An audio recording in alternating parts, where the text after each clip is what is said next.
have yet to hear anybody speak to that. The master plan does speak to those issues. It does, if you spend time on that. It does. Yeah, it includes moving Route 11. Oh, Or Route forget that. 100 and all Let's that? just stay in the village. Let's just stay in the village. It does provide buildings that would allow you to have your ADA compliancy and be able to build to the floodplain requirements. I just want to mention that part of the reason why there's not enough information maybe for this property is because we put the brakes on it, back in February of '21, so as not to spend money on a lot that's not going to get, not going to be allowed to be used. We didn't want to spend money knowing that it wasn't going to happen.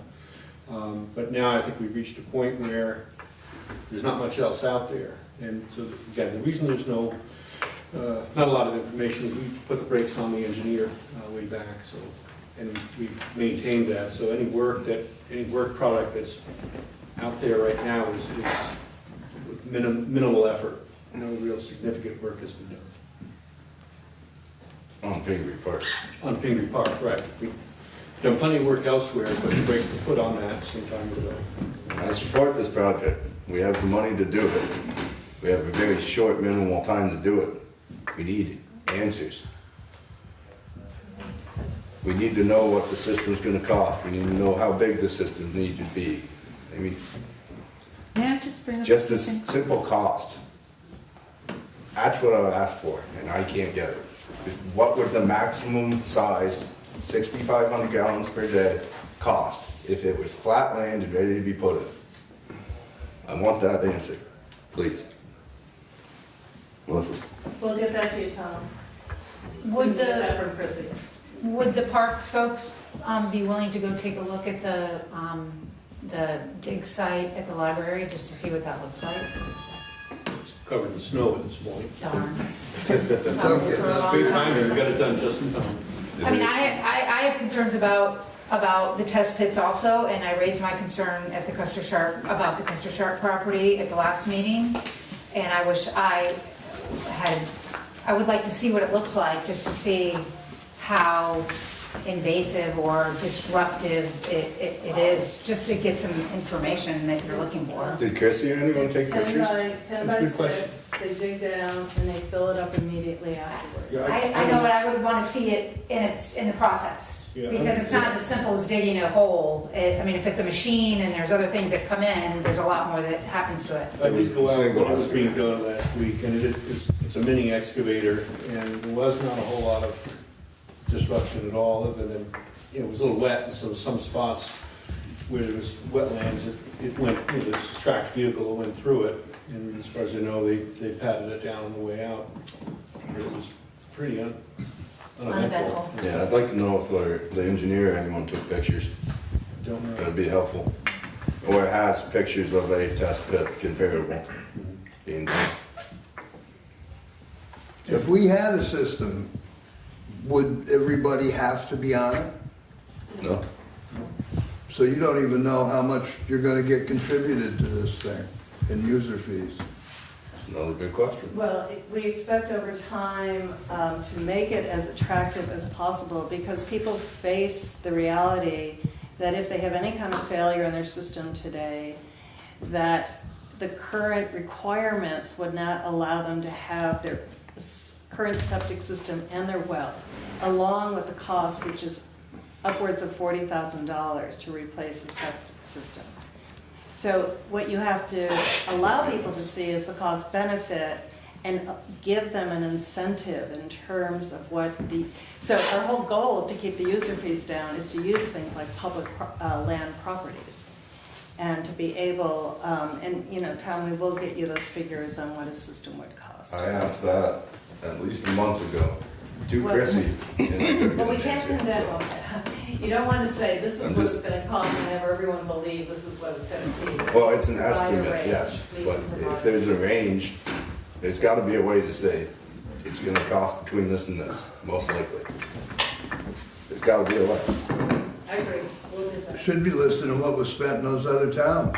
in their town reports and stuff, right? You probably have to add a couple $100,000 Yeah, nowadays. yeah. but- Well, no, You'll have to do that in a month anyway. No, let's be Very clear. They didn't have a $3.9 million grant for each village to pay for the construction. Oh, They had to I pay know the the money's there, that's not the No, we issue. can give you their user fees based without just the No, O and he- M he's operation. talking about the fees to put in the system, how much it would cost to put in Yeah. the system. Okay. We- You had your hand up. Yes, please. I'm Patricia Gagnon, and I live next to Pingree Park. It's my road coming in off Old Stowell, and my house is in the back.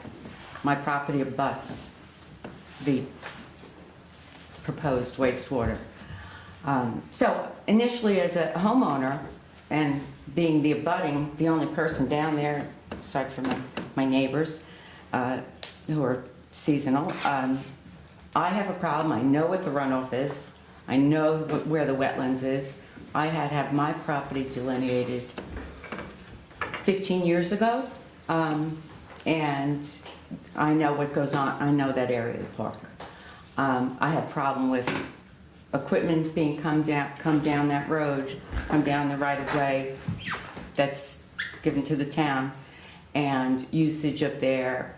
Certainly not on my not on my road. But more than the issues that I have, that I don't want a septic field next to my house, I wholeheartedly feel something needs to be done with the town. These ARPA funds, these other funds are available. Be great to take advantage of it. Everything's along the river. It's a tough nut to crack down there with, it has to be multiple systems. I can't see one system anywhere covering the village. But beyond that, there's legal issues. And that is that, first of all, when Rex Stone in 1972 deeded that specifically for Pingree Park, named Pingree Park, and for the use of it to be a park, and I even have the minutes of, they're a little rudimentary, but of 1971 and 72. So, outlining the discussions with the select board as to what his intent was. And in his deed to the town of Londonderry, as well as the deeds in the adjoining property, which my property was Rex Stone's initially, it specifically states in my deed, my neighbor's deed, and the park, quote, "This transfer is subject to the following uses or restrictions as to use. Number one, no commercial use of any kind shall be made of the property. Number two, no trailers, mobile parks, living quarters, etc." It doesn't really pertain to, I could read all the rest of that. He was so adamant about this that he included in the deed, my deed, and he included my neighbor's deed, Yeah. who has 2 acres down from me. Also, so I have a problem just with the wishes of a man who's deceased, who's I've discussed with his descendants and the Joan family about this, and they have a problem with it, especially in just servicing part of the downtown area. But regardless, even then, it's still his wishes. And in addition, we have the land use permit from the state, which was issued in, let's see, what date is this? Construction expert, 1978. Okay, and it outlines exactly what it was to be used for, this property. This, and I will quote the sections. This permit specifically authorizes the permittee to construct a community recreation facility. By acceptance without appeal, permittee confirms conditions of this permit shall run with the land and the land uses herein permitted. Okay, and that was a permit that didn't have to be reapplied for after so many years, and I did dig that up also. at the town's, in the town's records. However, in this permit as well, it does outline that, okay, the project including can consist of a community, the project consists of, state approval, a community recreation facility with on-site water and wastewater disposal. And that was to be for a bathroom that we don't have there. You know, now we have porta potties. When I was on Floodbrook Athletic Association, we didn't have porta potties. You know, so there is actually approval from the state to put a bathroom there, men's, women's, that type of, not a wastewater system for the town. And the wastewater system that's being proposed, I mean, is not going to, I mean, I think, I don't know how many we'd have to have in town. And I've expressed this at both the recent planning planning commission, and I've been to wastewater a couple of times, so wastewater meetings. So it kind of made it clear that, you know, these are legal issues to begin with. So like my issue being next to it became very secondary to me as far as that goes. And I really appreciate everyone's effort and what we're trying to do, and who wants to leave that money on the table from the state. Well, they want brick and mortar projects, and this is perfect, but I don't feel, in my opinion, and I am not a lawyer, but I do not feel, in my opinion, that this is a legal use of that property, unfortunately. I just want to remind the board that we did have an attorney look at it, Bob Fisher, back in January 2021. Short answer, he says, therefore, it is possible to construct a municipal wastewater treatment septic system that uses a part of the granted premises for sewage treatment purposes without offending or violating the restriction against commercial uses of the real property. As a municipal septic system benefits the health, safety, and common welfare of the residents of the town of Londonderry, it is our opinion that the use can be construed as a municipal project and not a commercial use. That's just quoting from it. And I think I've brought up to that comment previously at one of the meetings that I don't know how much more commercial it can get than a commercial district wastewater treatment. If that doesn't fall under a commercial use, you want to put it in use semantics, municipal, it's a commercial use of a project. That's my opinion. Thank you for hearing me. Thank you. I would just like to say, how many of you have septic systems in your backyard? How many of you give it a second thought? Do you not recreate on it, go out there and sit around the fire pit, you know, mow the lawn, have a garden? You don't even know it's there. And I think we need to think more broadly. Our property abuts the town property that goes with the Custer Sharp House. And that's being looked at for community septic. If it's there, that's great, because if our septic system fails, it means that we can tap into it. So I think we just have to realize that it's something this town needs to do.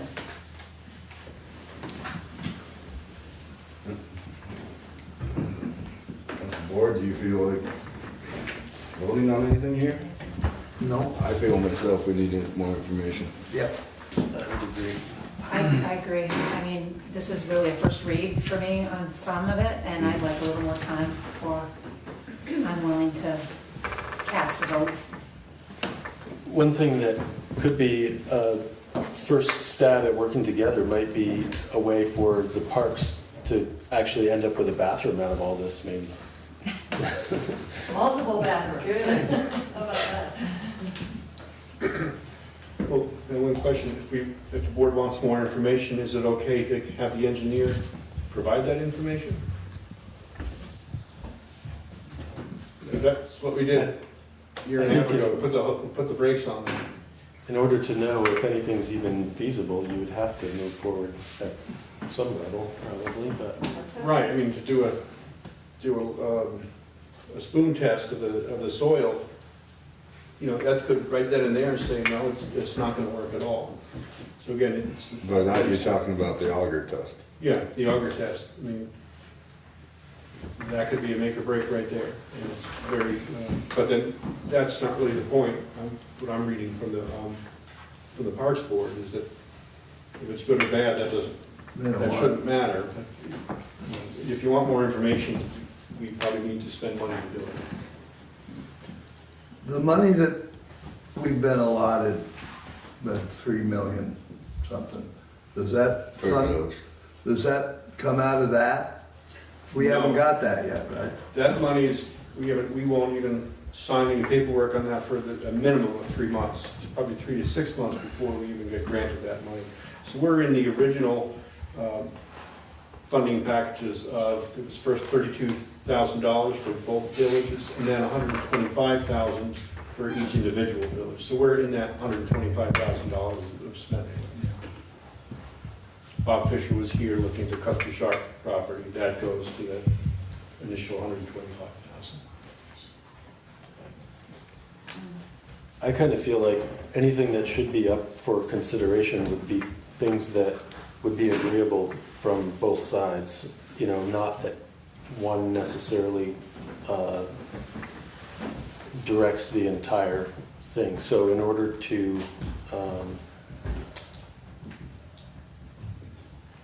get all that information and know, like, if it's possible for, there's some examples of other towns where they have fields built on top of it, maybe it doesn't look like what we're picturing, so maybe just looking at it further to see what some of the options are is a good idea. I feel like we need more time before we make a decision anyway, but those would be some of the things that, not necessarily deferring to be able to pick one side, but deferring to get enough information to see what works for both sides.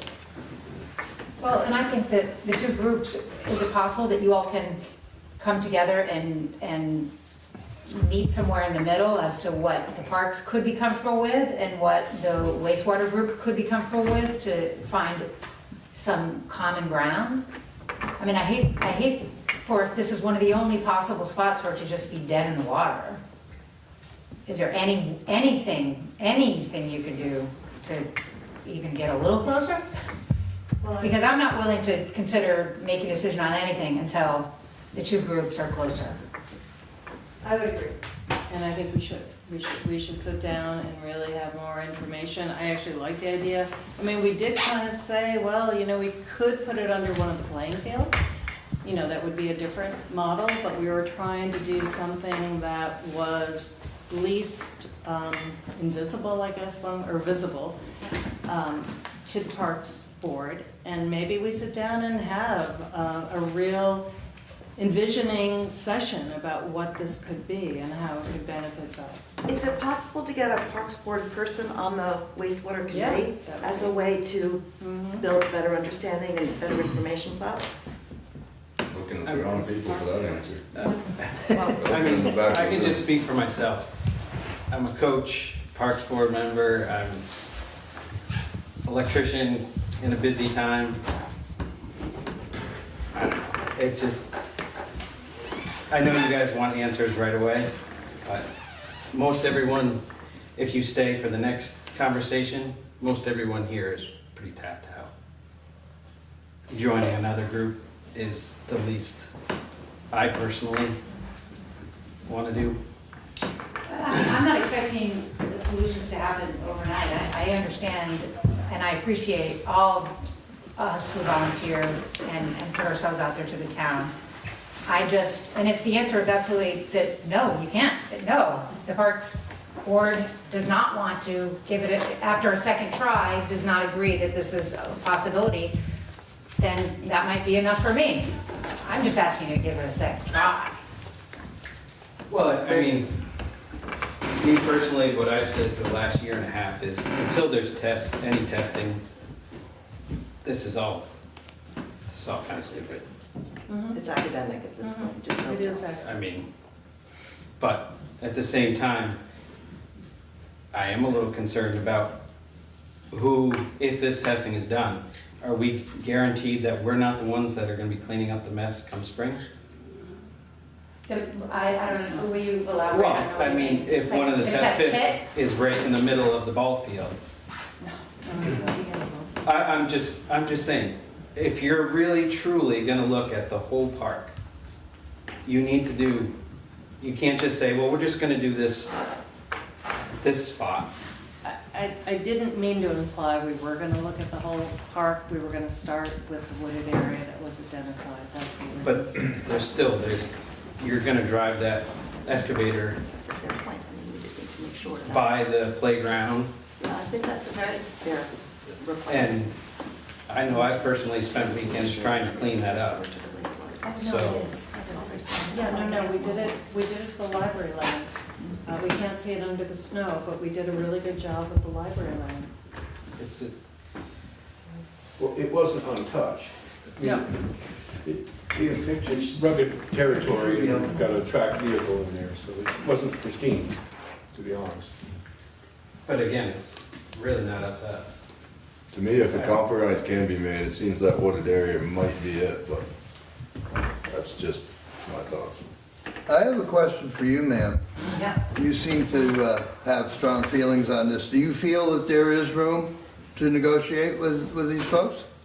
Well, I think there's a couple things. One is, in order to do the test pits, what do they need to do? How much do they need to cut? Which will not be able to be returned to its current condition if it turns out not to be suitable.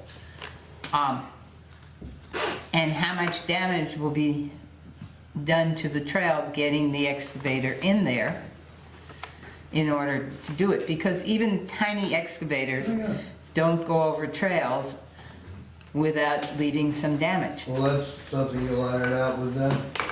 Yeah, you know, and to me, finding out how we do this, maybe it's just the boreholes. And if the boreholes turn out to be, okay, this isn't gonna work, then we've settled it. Exactly. Boreholes shouldn't require an excavator, it shouldn't require cutting down trees.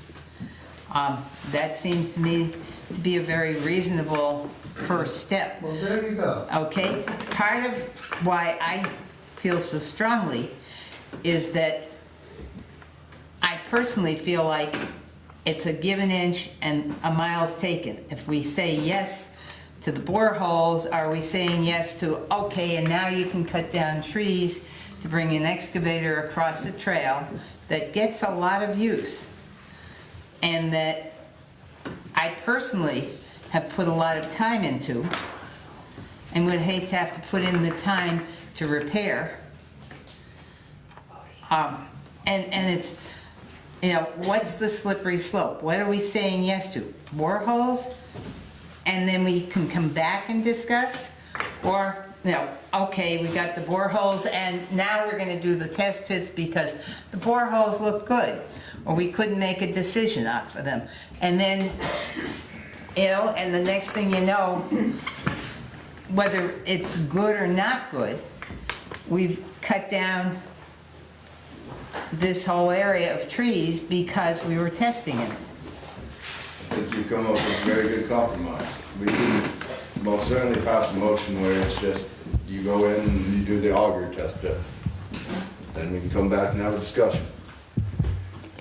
With a good skilled excavator operating one of those minis, you can do one of the bigger test pits probably with minimal damage, but there will be some, obviously. But I think you guys should come together and talk about doing an auger test pit in the forest land. And With you, then- if you can come to a compromise. And then come back to us and ask us to make the decision to do those tests or not.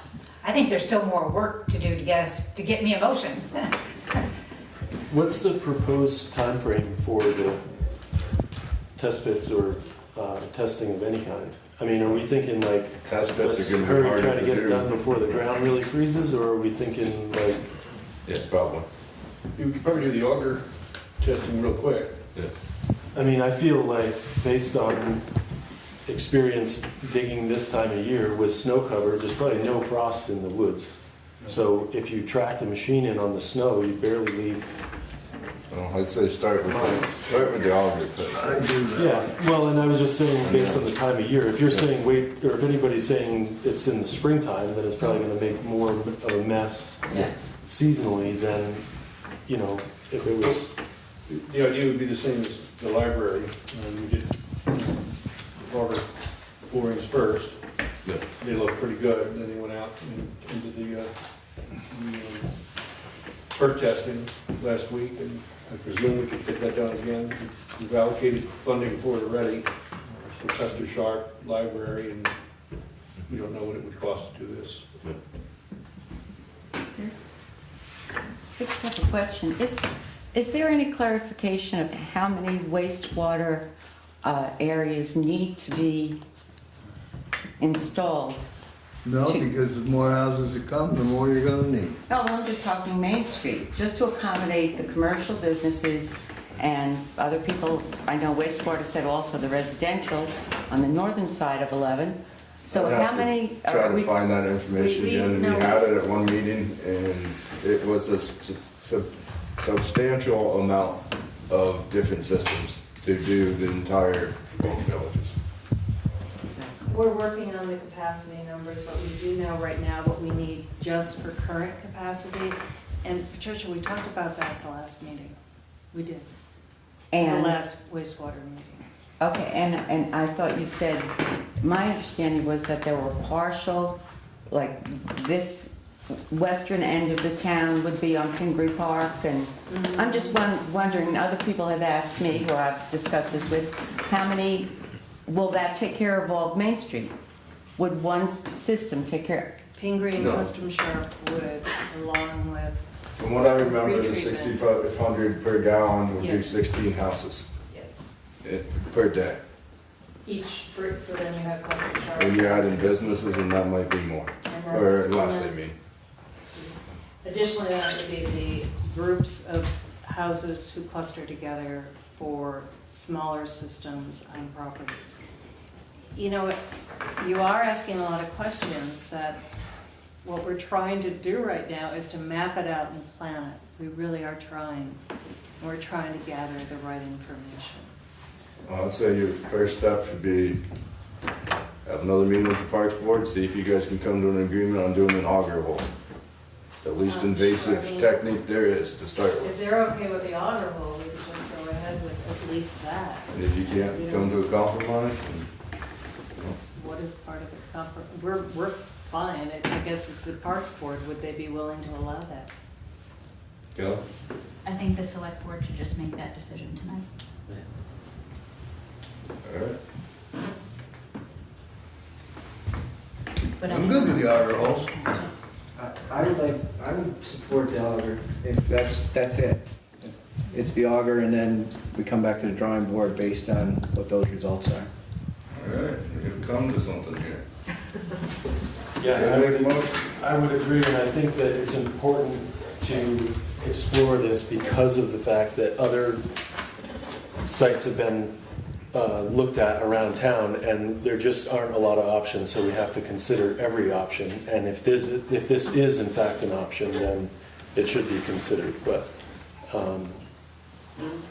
shy of other obvious options, I think it's important to think of everything, so. Kelly? Just a clarifying question, are you only talking about the wooded area? That's all I'm talking about right now. And just the others? Yes. Yes. Very limited to that. Wooded area auger hole. It's a start, and it might tell us everything we need to know. Anybody got an idea of a motion? I'm working something up right now. Perfect.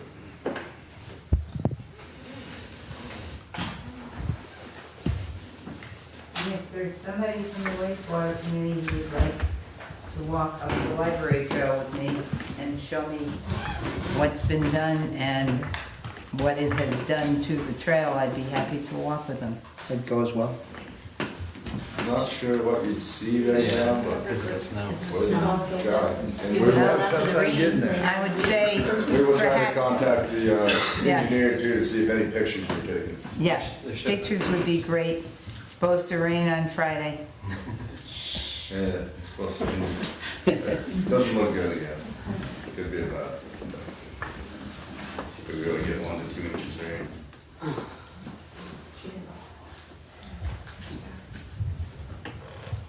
I still think you need to rescind that decision. That part has to stay the same. Why? Because the decision was to put the brakes on everything.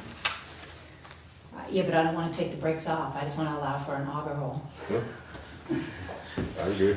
Do it. I don't want to rescind anything, sorry.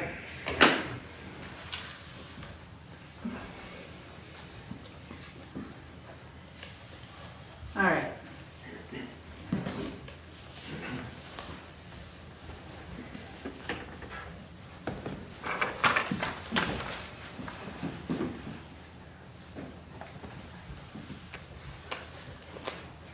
All right, first step.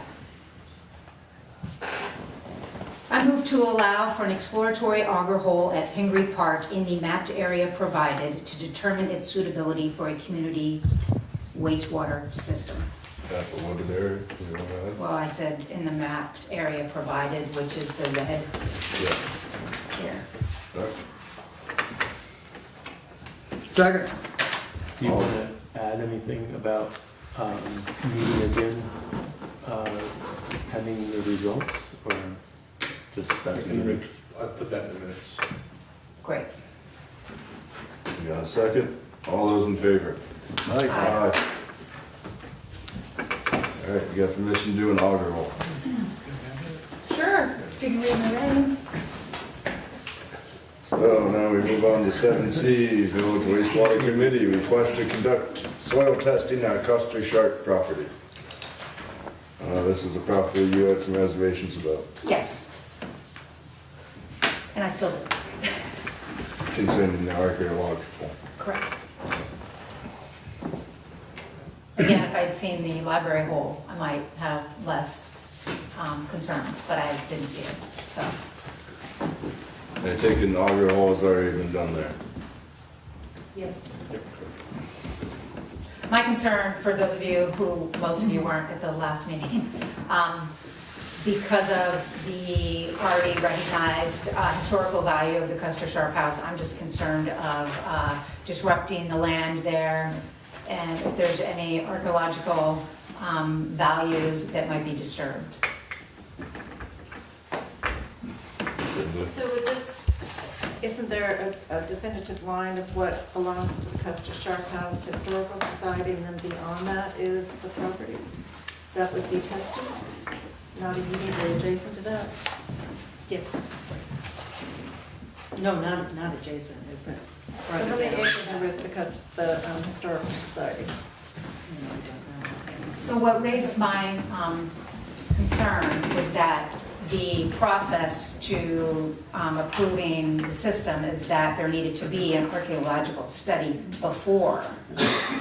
And I got the impression that we were trying to move things along and to do the test pit to circumvent having the archaeological study, and that just felt a little like putting the cart before the horse. The difference would be, I would We prefer the could not- study happens first and then, Well, no, that is according to the state plan, it's a requirement.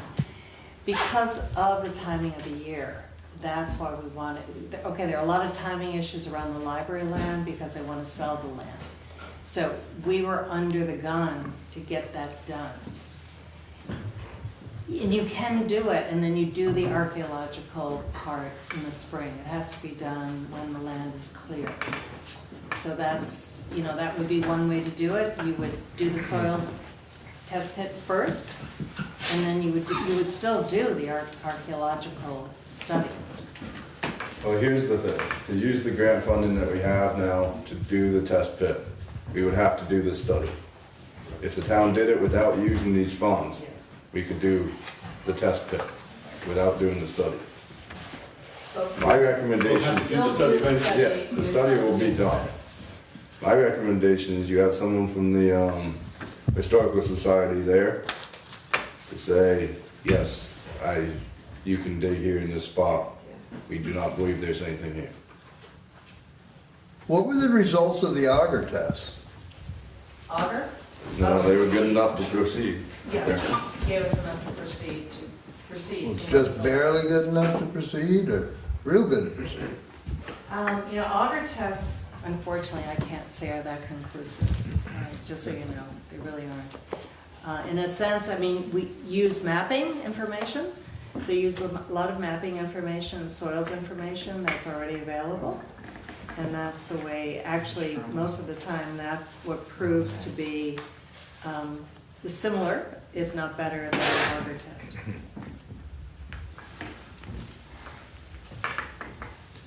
Auger tests depend on the time of the year and many factors when you do them.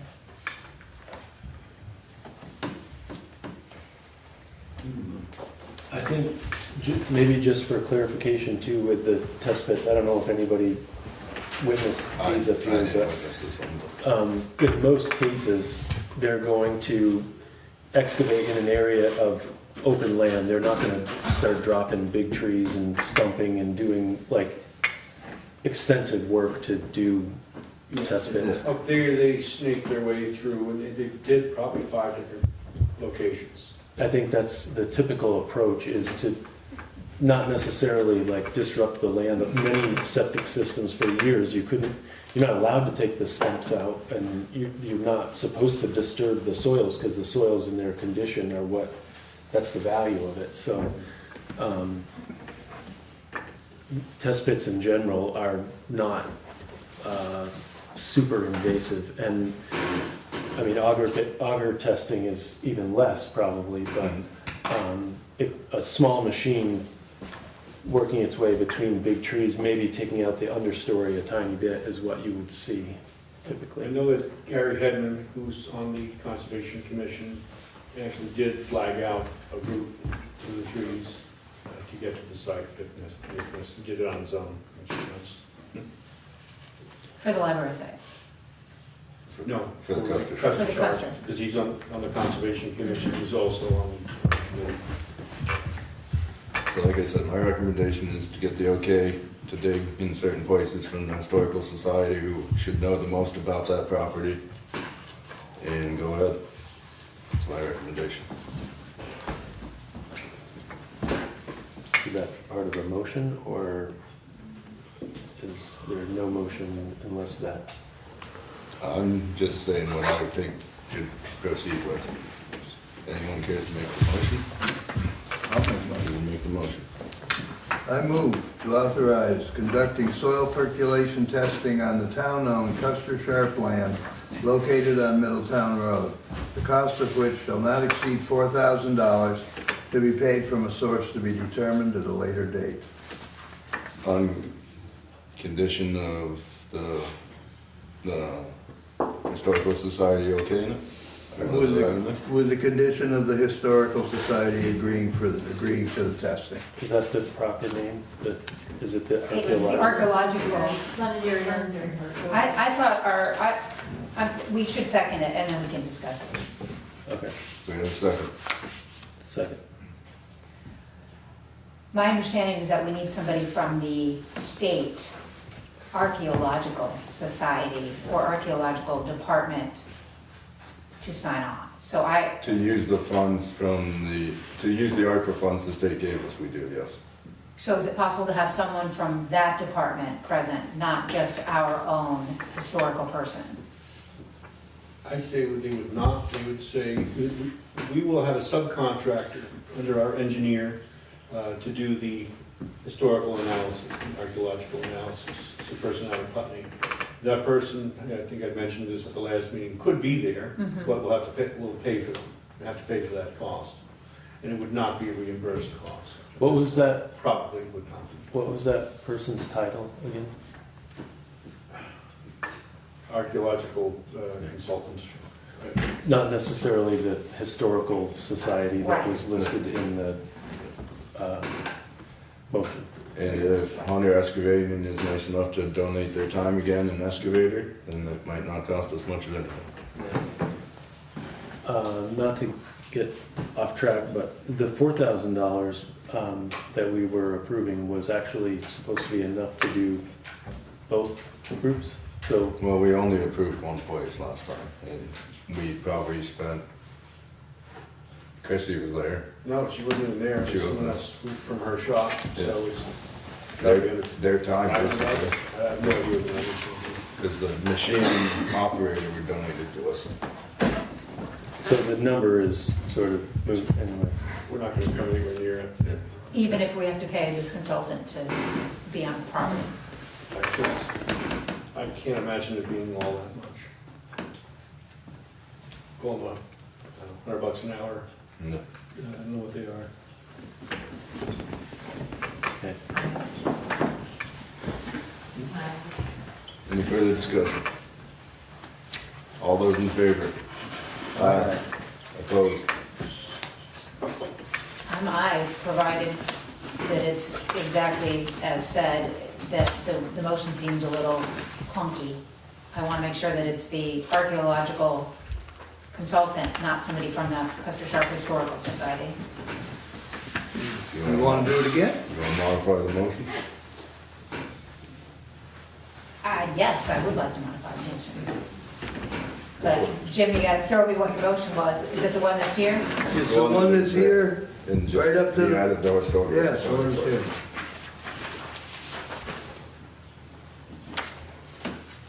And then we tacked It's on the on, bottom of the first page. On the condition that an archaeological consultant be present. Yes. I move to authorize conducting soil percolation testing on the town-owned Custer Sharp land located on Middletown Road, the cost of which shall not exceed $4,000 to be paid from a source to be determined at a later date, with having someone from an archaeological consultant on site during the soil perk test. Do we have a second? Second. Any further discussion? All those in favor? Aye. All right, moving on to 7D, Village Wastewater Committee ratified 12/5/2022 decision to authorize soil testing at library property. This is just because it was not on the warning. I move to ratify the board's decision, December 5th, 2022 decision to authorize soil testing on land owned by the South Londonderry Free Library located adjacent to the town office, the cost of which shall not exceed $4,000 to be paid from a source to be determined at a later date. Do we have a second? Oh, any further discussion? All those in favor? Aye. 7E, Parks Board, discuss creation of recreation director position.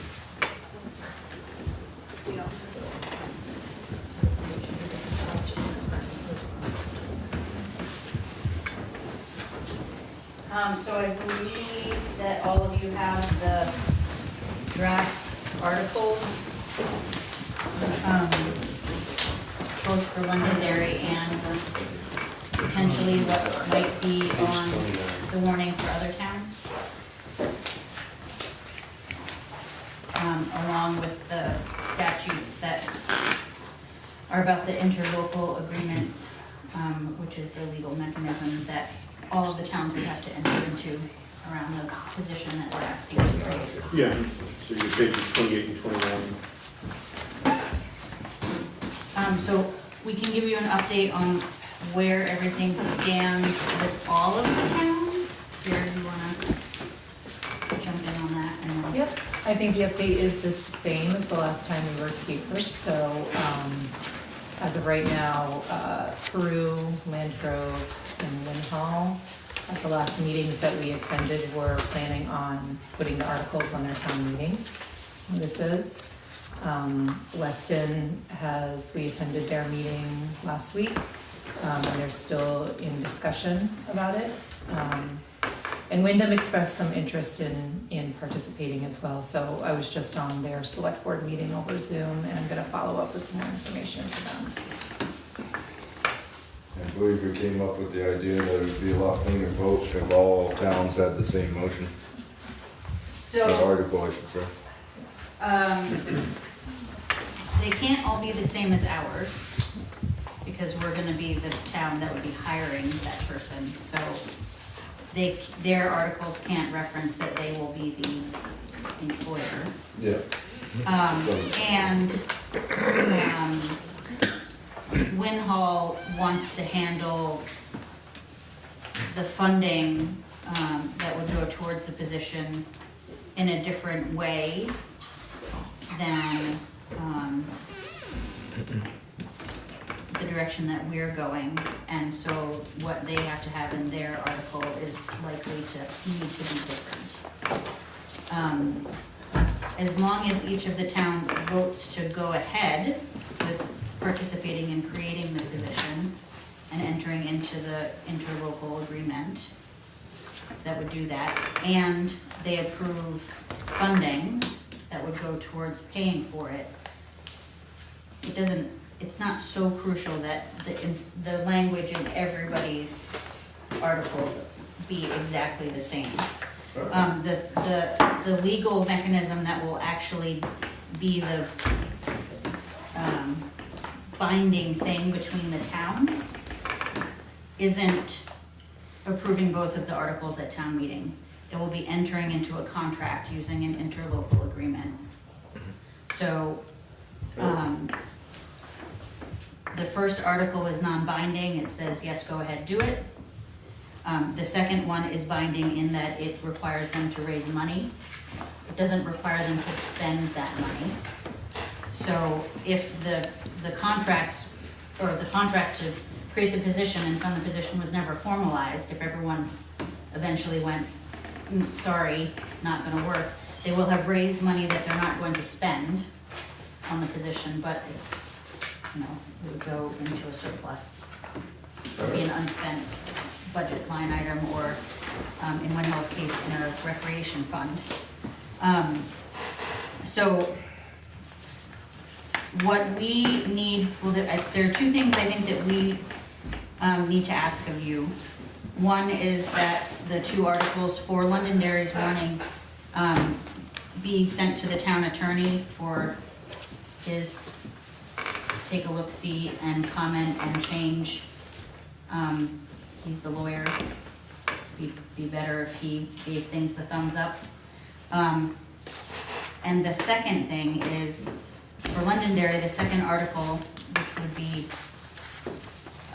for the money, is, coming up with an amount not to exceed. And the other towns have the luxury of voting no, and then their decision is made. If Londonderry is going to be the one hiring for this position, there could be, say, 3 towns that agree to go forward rather than 4 or 5. And Londonderry's ultimate share of the cost would be different if we have a town or 2 that backs out. Whereas the other towns will have a dollar amount that is just their percentage based on their population that we'd be giving them. So our amount not to exceed is a slightly different discussion. Should we include a minimum participation clause kind of thing, or? Well, right, so I would say that's a part of the conversation. Do you want to have we know we won't go ahead if the number. Nobody else is playing the game, then. Right. Sounds smart.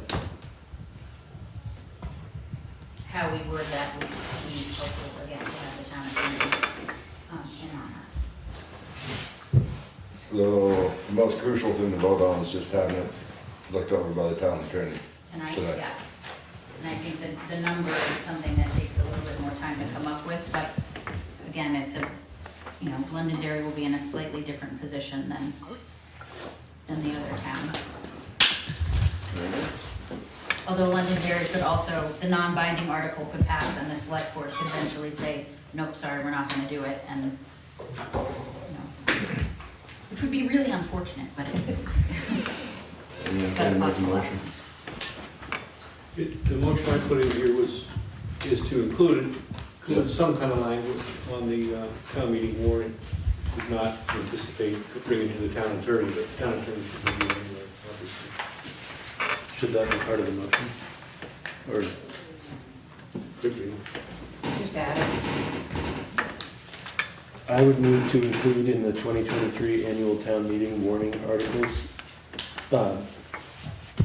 articles seeking to establish the full-time position of Mountain Town's Recreation Director and to raise and appropriate funds for salary and benefits for the position. The specific wording and dollar amount to be determined by the board with the advice of the town attorney. Second. All those in favor? Aye. Moving on to 7F, Parks Board appointment to fill vacancy. Chad Stoddard filled out an application to be appointed to the Parks Board. I believe you have his application in your meeting packets. At our last meeting, the Parks Board voted to ask you to appoint him, so it's all in the report. Fair enough. I'm gonna make a motion.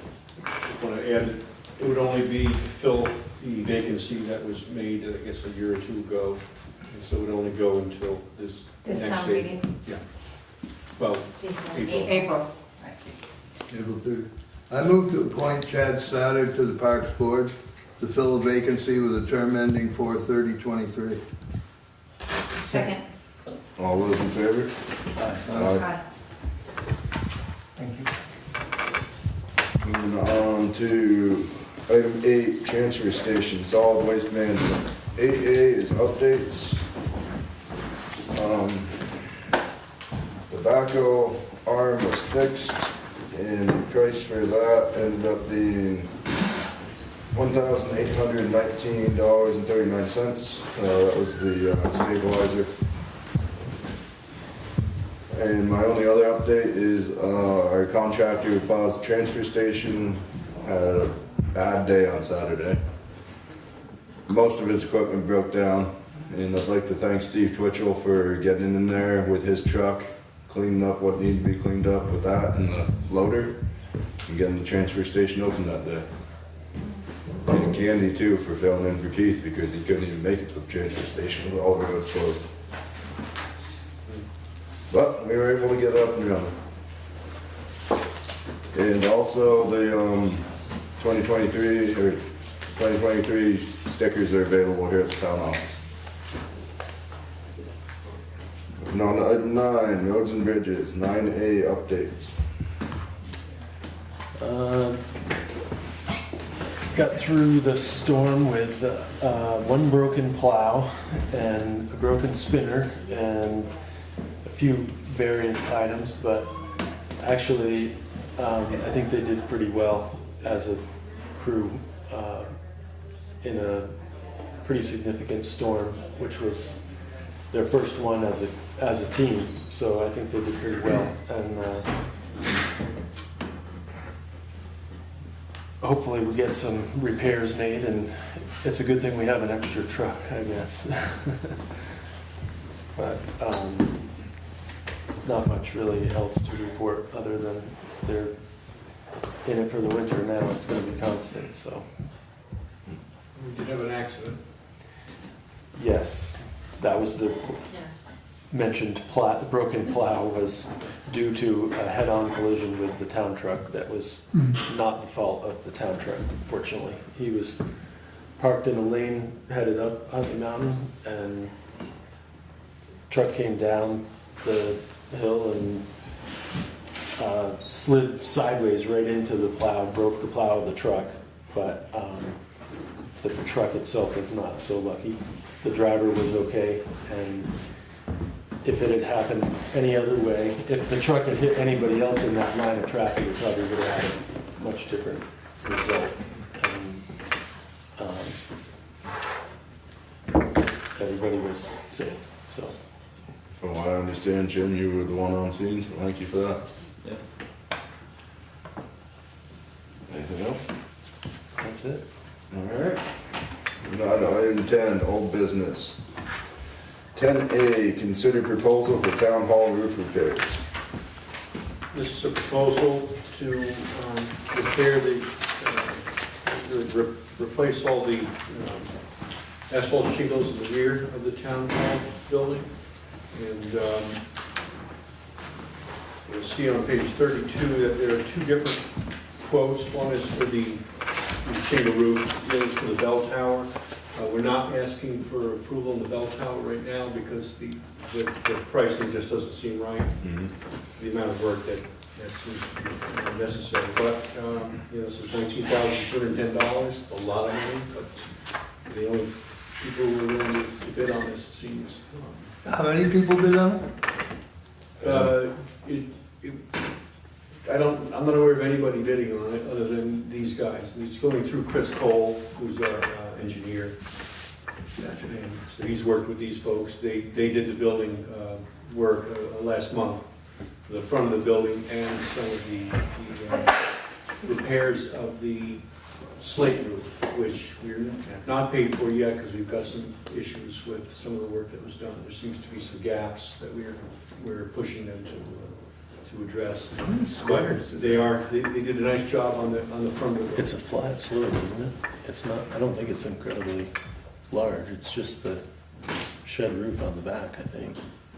Yeah, it's not real large, but Seems like it. Are they putting asphalt shingles on it? Yeah, tearing off what was there, putting on new. Repairing any damage? Yeah. Is it steep enough for asphalt? Yeah, with proper underlayment, I think. It's not super shallow, but if I'm picturing it right, it's. You don't recommend it under 412. The road is like this, the main roof goes back, and it's a single slope going the other way, isn't it? No. Or is it a smaller, Yeah. lowered Ridge roof, line. Little gable. lowered roof section? Okay. Yeah, I'm not sure. And we have those funds in the building reserve fund, correct? This is still, the pricing is still in line with what we looked at a year or so ago. We were looking at a little over 40,000 for roofing altogether. So we're kind of right on the line. Right, and the other portion came in under, and we were thinking it was all included, but then we realized that that part wasn't included, is why the original part was less. Right, the original estimate was $40,000, knowing that it was probably going to be a little bit higher. So the first piece that we've done already is just about 20. And then this bell tower was never part of it, but when you take a look up there, you'll see it really needs some work, mostly carpentry work as opposed to roofing work. So that's why we're questioning this. Good. So the ask right now is just for the rear of the building. We want to see if we can get that done soon.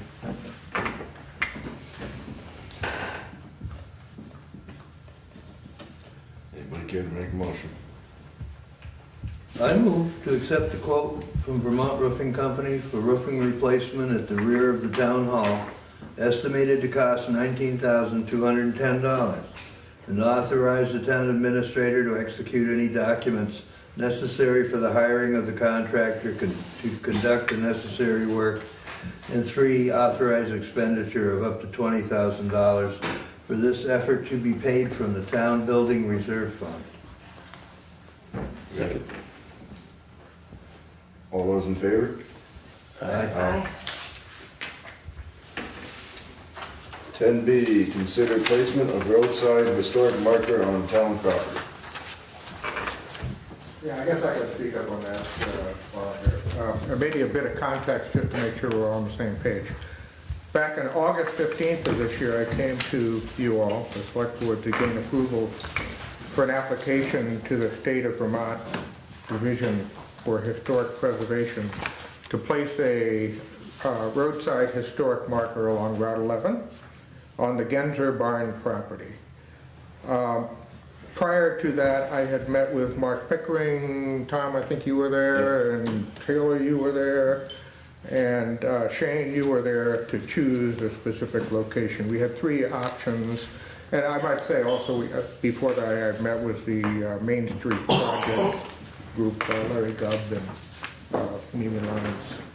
I submitted the application to a to this group, and a V-Trans person in Montpelier by the name of Joe Kelly deemed that the site chosen was not ideal for safety reasons, as the location lacked a vehicle turnoff location on that particular part of the property. So Mark, Shane, and I met again at the site to consider an alternative, which was talked about earlier, across the street, which is on the south side of Route 11, if you will, west of the War Memorial at Williams Park. It's about 25 feet to the west of the War Memorial, where there is a turnoff pavement strip. Mark and I thought it would seem like a very appropriate spot to put it. It seemed like it was good visibility coming down Route 100. It was kind of right across the street so you could see it. With the change, it was suggested that I approach the Parks Board, which I did at its meeting on December 5th, where that board unanimously approved the location suggested. And in the meantime, I've received an okay from the historic preservation folks in Montpelier, and the V-Trans people in Montpelier as well. So now I'm back to you, and to have you move, hopefully, a motion to address this change at the marker's location, which is on Park Board property. John, anyone care to make the motion?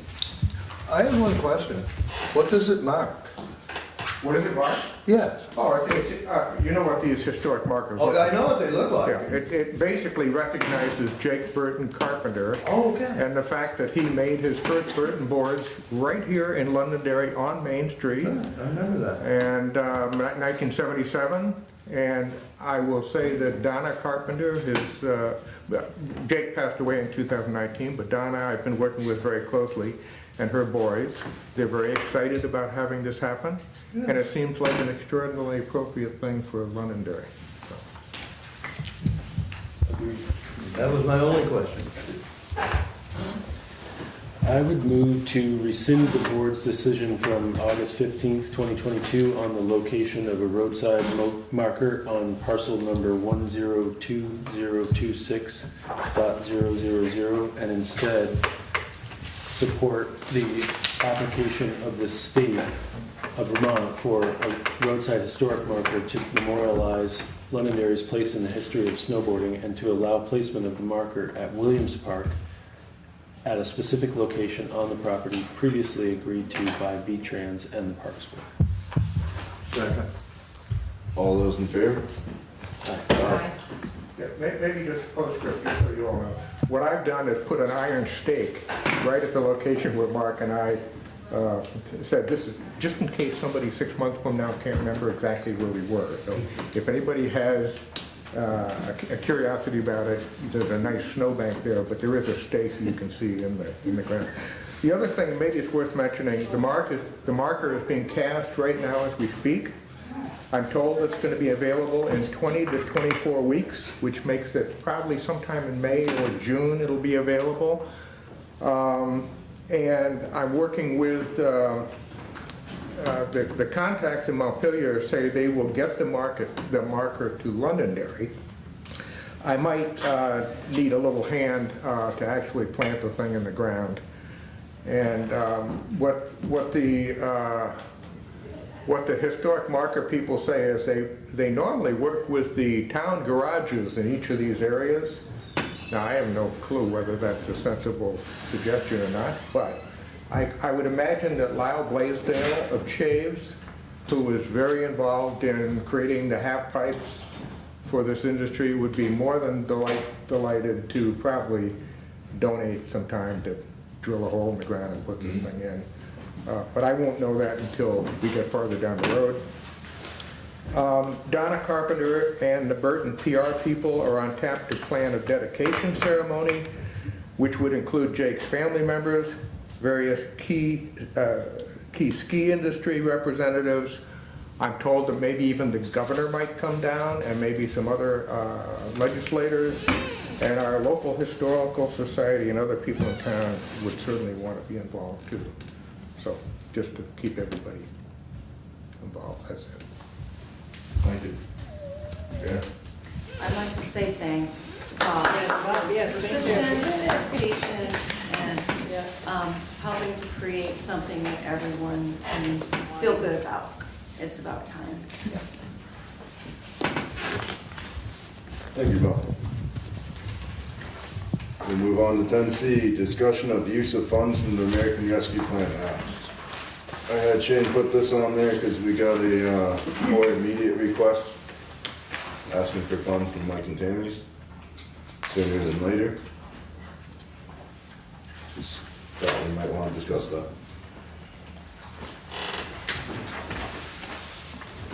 And all requests are in here right now. That we have. Yeah, right now, the board has, since the last time we discussed ARPA, has received 3 more applications. One is from the Londonderry, one's from Mike and Tammy's, one's from the South Londonderry Free Library. Received another one today, but that'll, right here, that'll go to another meeting. And one Londonderry is for to develop a community resource guide, that's $9,600. Mike and Tammy's has several different funding requests, rent on the space for the 2 businesses, electricity bill, and from Fed and state taxes, total of $24,000. South Londonderry Free Library, variety of building and site repairs, totaling $55,000.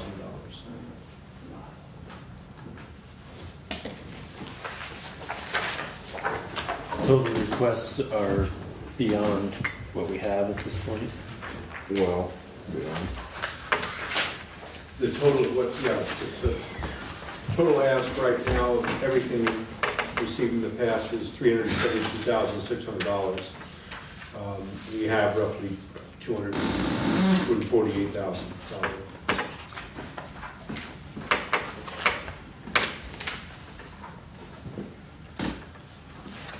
I know at some point we've said a couple different routes we could take with sort of guiding our spending or allocations.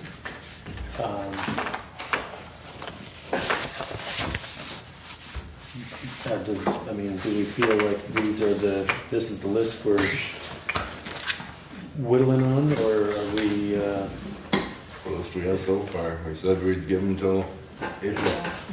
Well, I wonder if the board should rethink April and, bring the date up, to give notice, public notice, but instead of April, February 1st, something like that, so the decision's made sooner as opposed to later, because some of these folks may need the money now. Yeah, last year, April was made a lot closer to April than when we made the decision this year. Well, everything was kind of new also. Right, there was Not more so new anymore. confusion going into it. I would recommend bringing that deadline back a bit. This money is available and can be spent immediately, so there's really not, other than we set a date and now I think anybody who's thinking about it is, if we gave them still more time, it's gonna be plenty of notice. Some money was allocated already this year. But Does the 248 reflects that? no, that's how the list, sorry about that, the allocation we get total is $247,522 per year. We spent almost all of the first year's and 14,000 of this year, so we got roughly 230 and change. Yeah, 233, 522. Like I said, I brought this one to the board because there's a more immediate request than anything we've had so far. Figured we should at least give it a consideration. Well, I think, first of all, we should consider moving the date up to stop accepting requests. Is there any harm in saying 30 days from today? No? The issue is getting the word out. Well, and February 1st is not much more than 30 days. It puts you start the clock, the holidays, that's about it. That's only 3 more days, Yeah. or 5 more days. I think it's do it sooner. I think January 15th, I think would be a good date. Even that, you know, if people want the money, it's, they need to put together an application and do it. I mean, waiting till April, I don't think is helpful to the process. Right. People have had a year. Most of the folks that have applied before. That's what I'm seeing as So- well. There's, I don't think moving the date up is, we're cutting anyone off who wouldn't know to apply. And this is the second year that this money's been available, so I think people are familiar with it by now. I guess the question is, do we need to act on this immediate request tonight, or can we wait until the next meeting? I just brought it up, so it was discussed about that. I mean, have you talked to her to find out, like, how, I mean, the letter sounds urgent, but, I haven't talked to her to find out how urgent, no. I told her the request has been in, and I've given it off to every select board member in email. It could be piecemeal, it doesn't have to be, you don't have to fund the whole ask at this time. You could do pieces of it. If there was some real immediacy, you just get it done. if we move our closing date up for requests, could we then move up, our date to give out the funds? You can do it any time. I mean, you've already given away some, so you could, there's no reason that you couldn't give away more at any time. The board can do whatever it wants to do. In fairness, I would say probably cut the date off and then redo the meeting after the date when we said it was done, like we were gonna do in April. That way it's fair to everyone that's put in. What happens if the town doesn't spend all the money? Gotta give it back.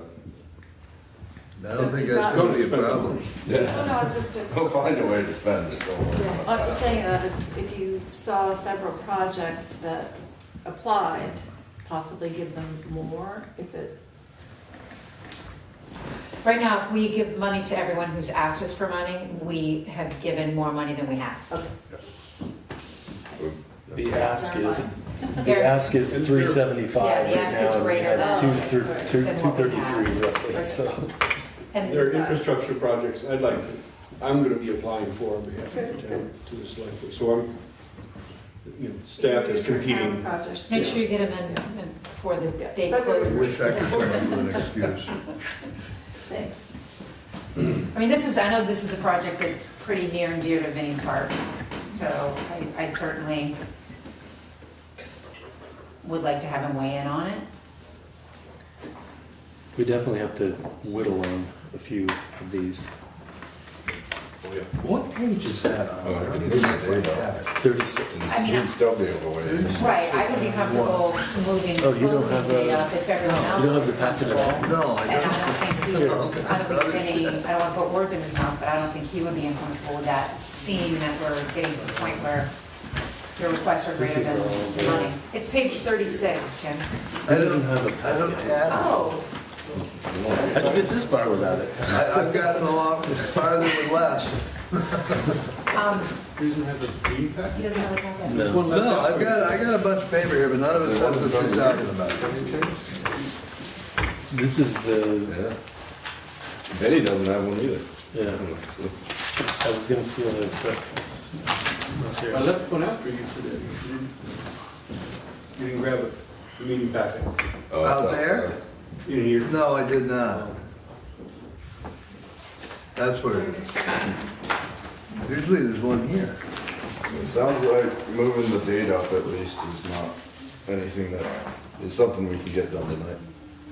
Yeah. I think so. I like Shane's idea of January 15th, close it out and get it done. Would you care to make a motion? That sounded like one. I kind of feel like, well, I don't know. I do see the importance of acting on this. But I also wonder if maybe, I mean, we just got another one today. If anybody's working on it, holidays in 2 weeks, is that enough time? I mean, we're shaving off 4 months, or 3.5 months. You can give them till the end of February. No, I mean, not the end of February, the start of February. It's a month. I mean, I'm not putting the brakes on, I'm just saying, do you think that's fair to shave it down that much? As long as we make it very clear that that's the new deadline, how we advertise that, I think is important. It needs to be known that it's changed, because it's been said it was April, so. I think that's really important. Are you talking about January 15th? I think a lot of people, that's going to catch people off guard. So it's really important to get the word out on that effectively, loud and clear. We give February 1st, that's a little while to get more of a word out. Extend it a little bit. And, I mean, we could begin allocation before that, probably, if we make the decision on. Well, the reality then, though, is that We've already- money could be gone before we've closed the applications, which that doesn't seem right. True. We're still telling people to apply, and there's nothing to give them. Yeah. And just so you remember, January's a really busy month with town meeting, so warning, budget. You might want to wait till And I- January to decide. That's a good point. And I would prefer to be careful if we're going to start allocating money while the process is still open. I know we have done that, but I'm going to caution myself Yeah. just to make sure that we're fair. Anyone got a motion in mind? This is just to push the date forward? To move to close the time to accept applications from April 1st to a new date. I move to rescind our original date for allocations of funds and move it to February 1st, 2023, to accept American Rescue Plan funds applications. Second. All those in favor? Aye. Aye. Can you just include in the notes, Shane, just that because of how many applications and requests we've been getting, that we're wanting to move the process up? How much is a new fire truck? Thank you. How much is a new fire truck? Moving on to 10. 10D, discuss regulation of short-term rentals. Shane is added in, is that their adopted version, Justin? Or is that just? I didn't get their adopted version until late today, so no, that's the draft. I don't know if there's a difference between the two. I think more importantly, what's pretty interesting there is, is on page 42, which is, it's the short-term rental options landscape, it's sort of the descriptions and impact assessments related to the different kinds of impacts and considerations. So it's just good information.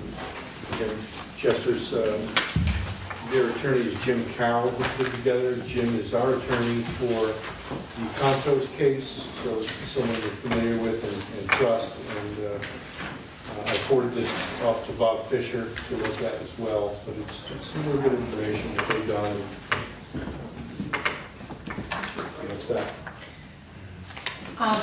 I asked Shane, I got an email today. I did as well. Yeah, did you get the same one, Tom? Yeah. I just asked him Print it to, out. yep, to print it off. I can't get my hands on anything here. It's,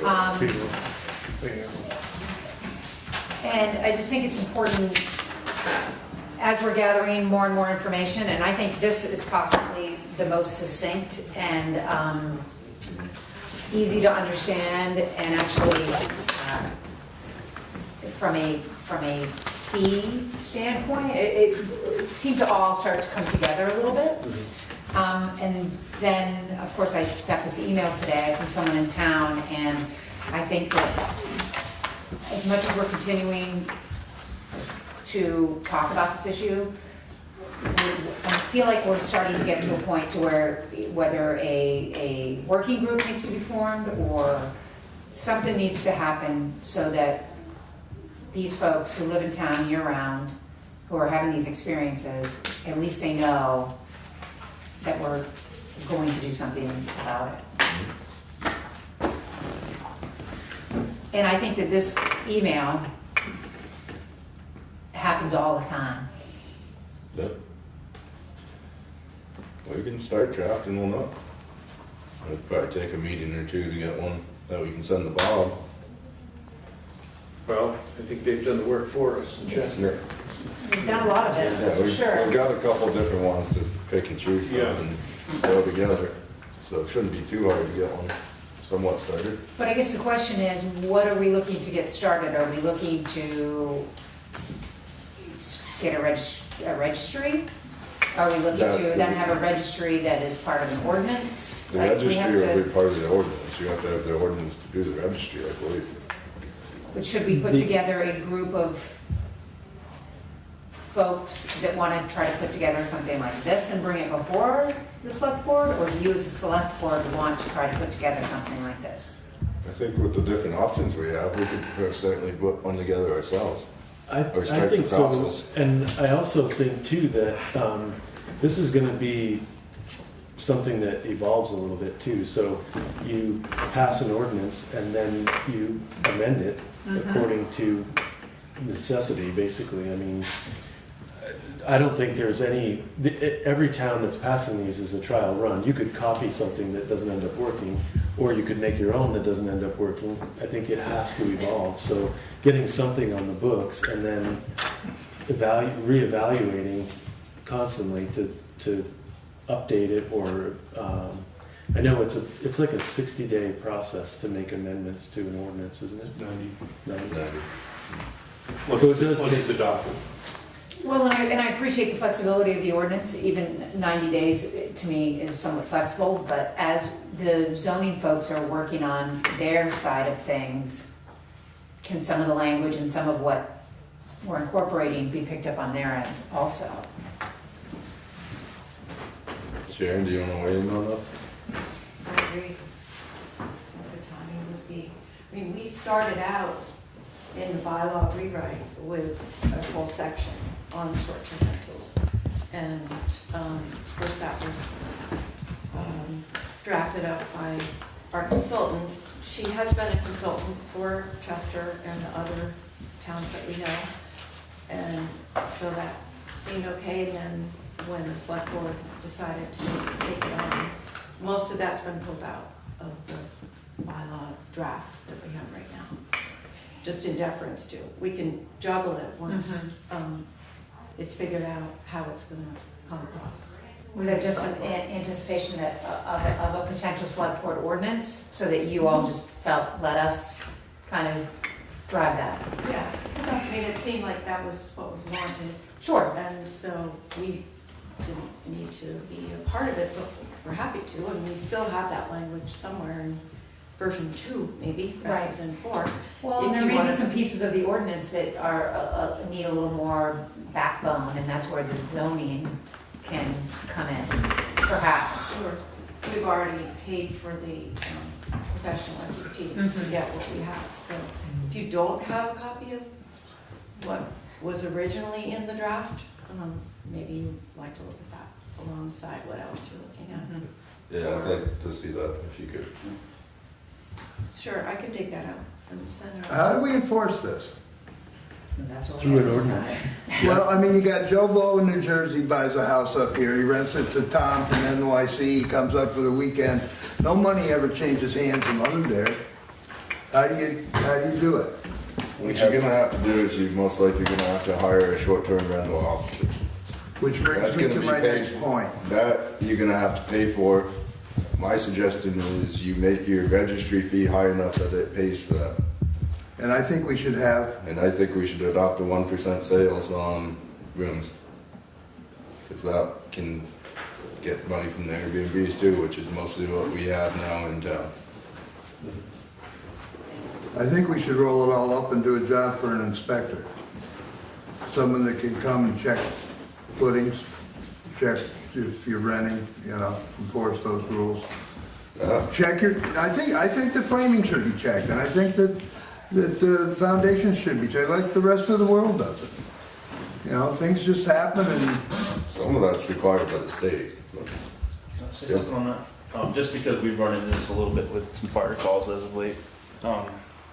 I think one of the issues you really need to look at is not only the short-term rental part of it, but the overpacking of people in those short-term rentals. That will be part of the ordinance. And I've actually dealt with that a little bit a couple weeks ago with the fire marshal on one that we went to in town. And they were actually, because by fire code, if you have more than 12 people in a house, you have to have a sprinkler system.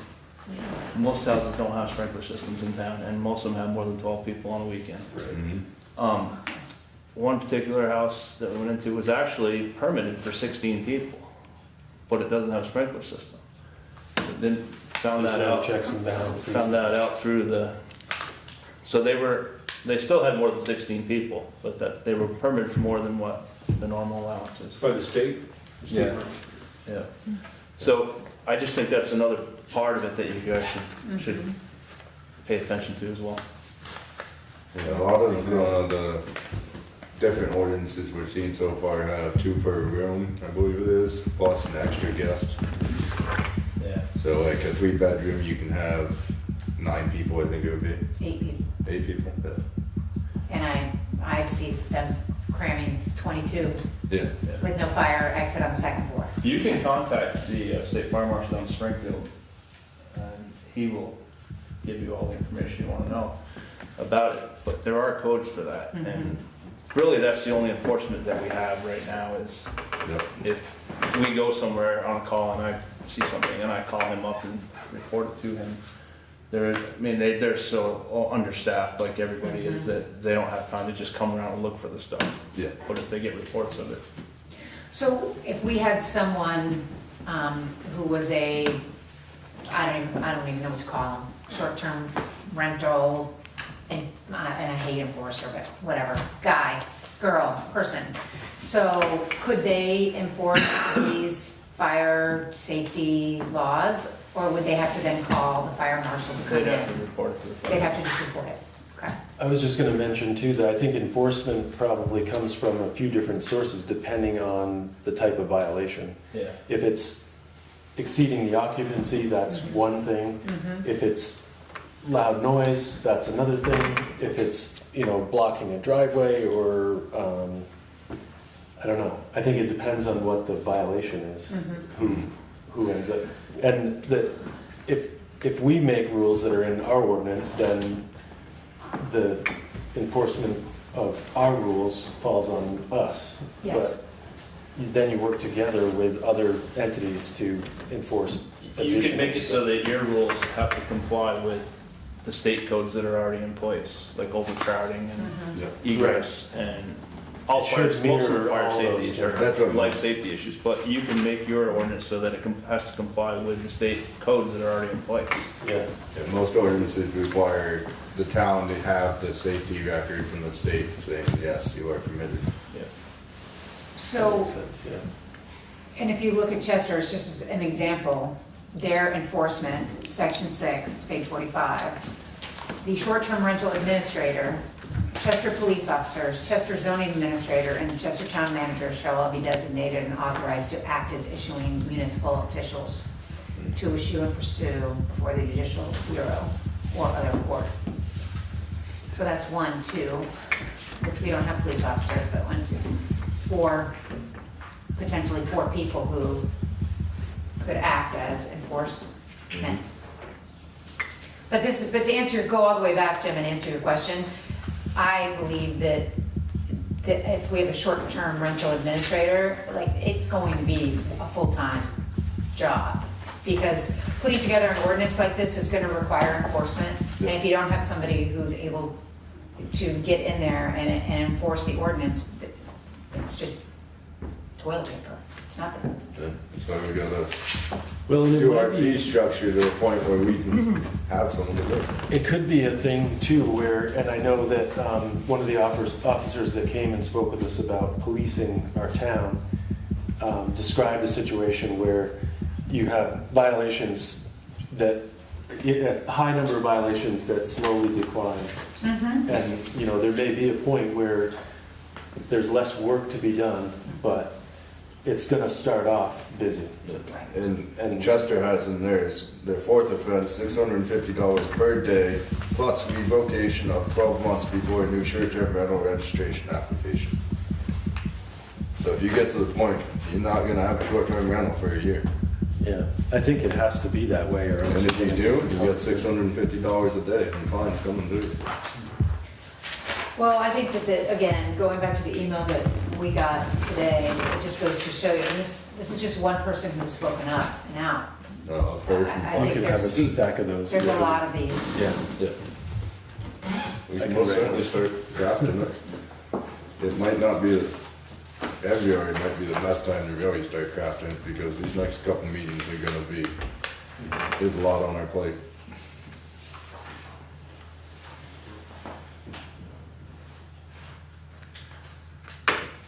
Well, maybe just outlining who's gonna be involved in writing it. Maybe keeping it on the agenda, but not diving entirely into it to finalize it, but at least get it some framework. I think working with the Fire department. fire department, zoning, you know, any other entities to help. I know Bob Fisher has a couple other towns he's working on this for too as well, so he has some ideas on how to proceed. Just a logistical question, are you talking about budgeting for a full-time short-term rental enforcement person? I mean, I know you're saying that you are hoping that the fees will offset costs, but. Well, at this moment, we've Question. been talking about having it come in within a year. We've talked about it, so it wouldn't be right away, it'd probably be next year that we would be talking about. Next year is in after July 1, next fiscal Yeah. year? Or, The one after that, probably. So we wouldn't be putting it up for a vote this year, we'd be putting it up for a vote next year. If you gave them 1 year, once we got the ordinance done, we give them 1 year to comply with it, yeah, then it wouldn't be in this year's budget. Or in this coming year's budget, it'd be in the next budget. I'm not sure we can wait that long. yeah. You're gonna have to give them some time to, To come I into mean, compliance, but you're come still into gonna need compliance. an enforcement person even during that year. If you're asking people to register and there's gonna be paperwork and there's gonna be, I think what we're dancing around is having something ready for town meeting, which is a month away to be prepared, right? I mean, less than a month, really, so the reality might be, the town ordinance. This doesn't go to town. yeah, I'm not talking about the Select board. ordinance, I'm talking about, the funding. You're talking about Fund. Right, yeah, that's what I was referring to. I think we have to focus on the ordinance first. I agree. Yeah. I agree, that's what this email is crying out for, is just to know that it's In the works. in the works. And my response to her was that it's on the agenda at every meeting, Yeah. and it's a priority. Yeah. If you're going to be a regional enforcement person, does that make sense, having somebody doing this for several towns? Could be, Yeah. Good, yeah. could be. That'd be a I mean, I think job. everyone has this problem right now, Yeah, manage. so. I would also, I would do a big publicity campaign that you're moving in this direction and at least get people alerted, and other people are going to be noticing.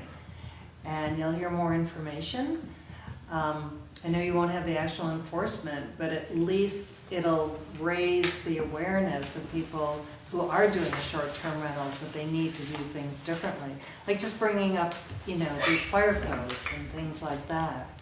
I know there are companies too who do this, you can contract with to do this. I've seen that as well.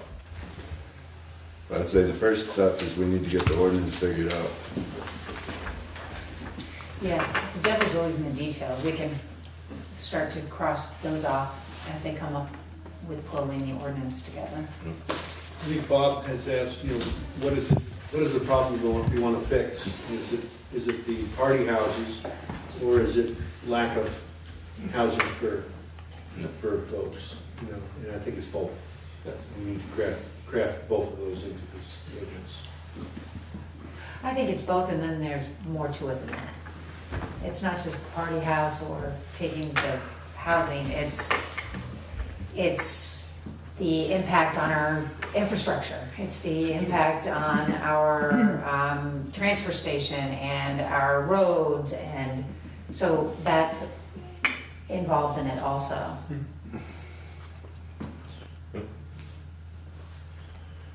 I mean, I'm happy to keep working on this,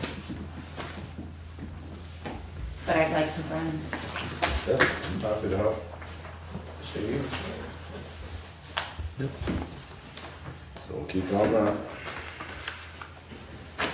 Moving on to 10E. Discuss remote accessibility for meetings of public bodies. Well, as you can see, this meeting tonight is actually being live streamed. Yeah, I know. It doesn't matter. But maybe you can introduce yourself and just speak briefly to what you're doing. All right, so I'm Brendan, work at GNet TV. And so pretty much what's going on right now is just testing it right now for the live stream for your town hall and for all the other district town halls that we cover. And so pretty much, anyone have any questions? So people can watch, but they can't participate? Yeah, no, they cannot participate. Okay. Yeah, no.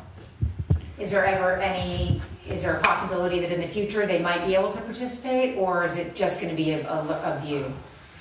Maybe in the future, but for right now, I have to say no to that just because that's a lot more extra effort to get that in, and it's enough effort right now just to get the live streaming set up.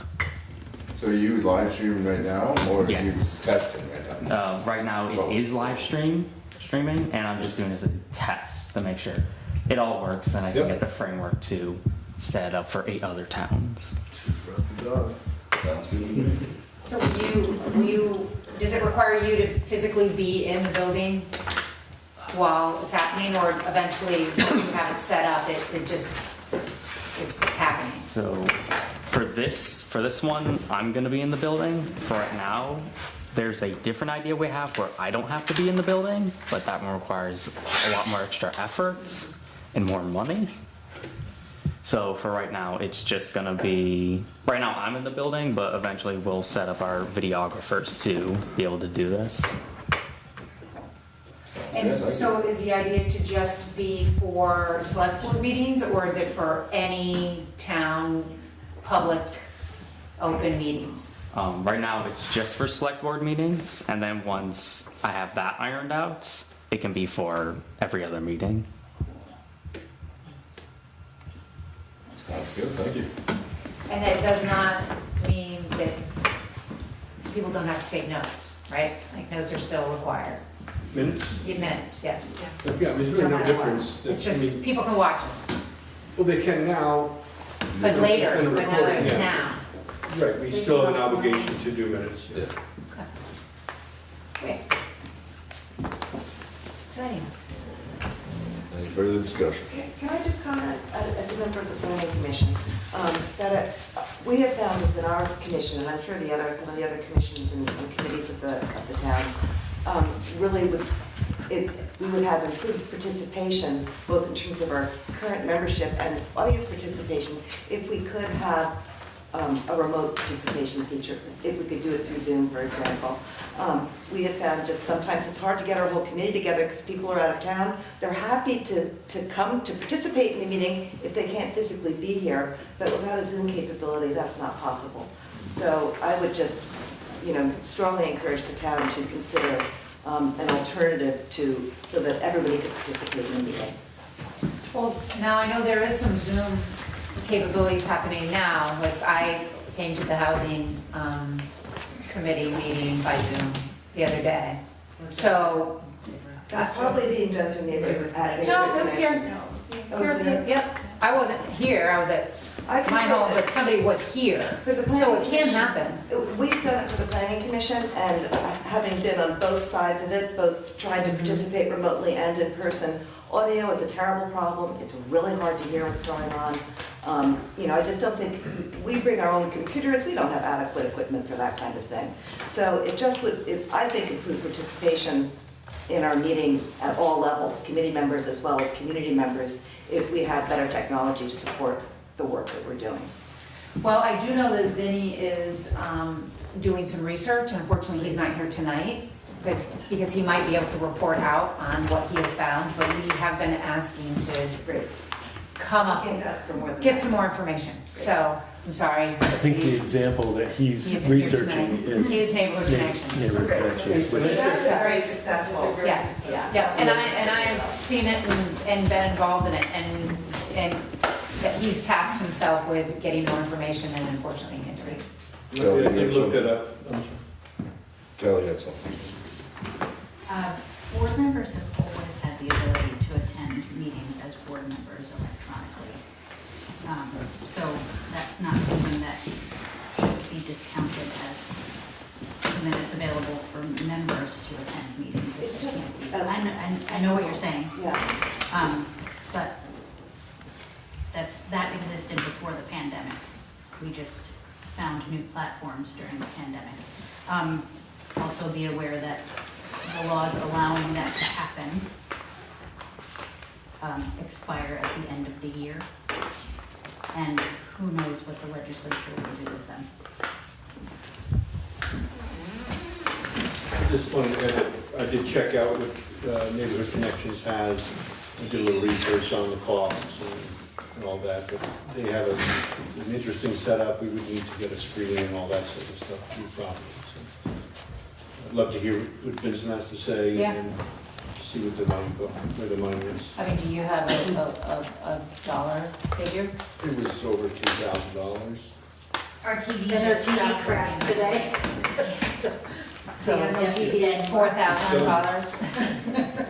Yeah, and theirs is the bigger one. Ours is pretty big, but theirs is quite large.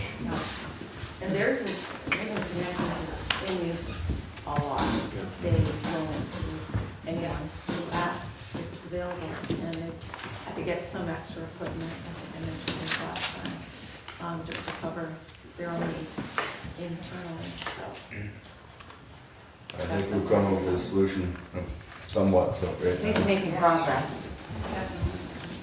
All right. Move on to 10F, discuss Williams Dam.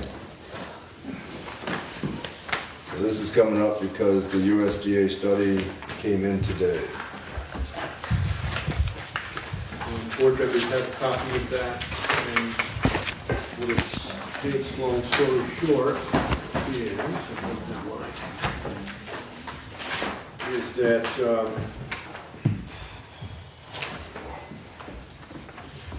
well, they are unable to fund the reconstruction or replacement of it. So the one resource that we're able to find that can assist with repair of the dam has indicated that they're unwilling to participate because of it would not really solve the flooding issues in an economical way that we would have. And their emphasis is on flood mitigation, and it just doesn't do it. So I think that, We just got this today. I've not had a chance to read it, Tom. Yeah. I mean, literally, we added it to the agenda, the paperwork was in front of me, I'm just getting it in my hands for the first time, so. We just wanted to at least bring it up that we have the That's study. great, and I think that we should put it on the agenda at the next meeting and make this information available to the town as soon as possible, so that anyone who would like to attend that meeting has the information that we have. I'd just like to add two things. Their recommendation is unless you can find other sources of money to renovate this dam, NRCS recommends the removal of the dam to the Connecticut River Conservancy. So they came to the same conclusion Du Bois and King did. And no alternative they had would help in any way to mitigate floods. They said it would all be the same. And it would only be able to, even the pie in the sky one would only be able to help mitigate a 10-year flood. We're not talking the 100-year flood or nothing. The pie in the sky solution is over $30 million. I look forward to tasty pie. light reading. And one other clarification I'd like to give, just because it was not clear in here, me and Shane had to do some research. At one point, it says the population of Londonderry is 180. They are referring to the North Village District. It is a separate thing in the census. It's a district inside the town. Census designated place. There's one in North Village and one in the South Village. And so it's just, So they're referring to the district right around the dam. Just to be clear. And it's a very thorough and it's on the agenda for the next meeting. Yep.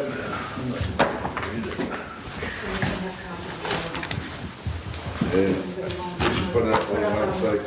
Yeah, I'll put a link to it on the website. Thank you. All right. Moving on to item 11, new business. 11A, discuss requested town meeting article on borrowing for a new fire engine for the Phoenix Fire Company number 6. Sorry it took us long to get here for it. Should have moved you guys up a little bit. Sorry, I didn't fall asleep, we're good. So, 32 years ago, we purchased our front line, or our main line, first due engine, which is the 1991 Mac. And we've run it pretty much all the good out of it.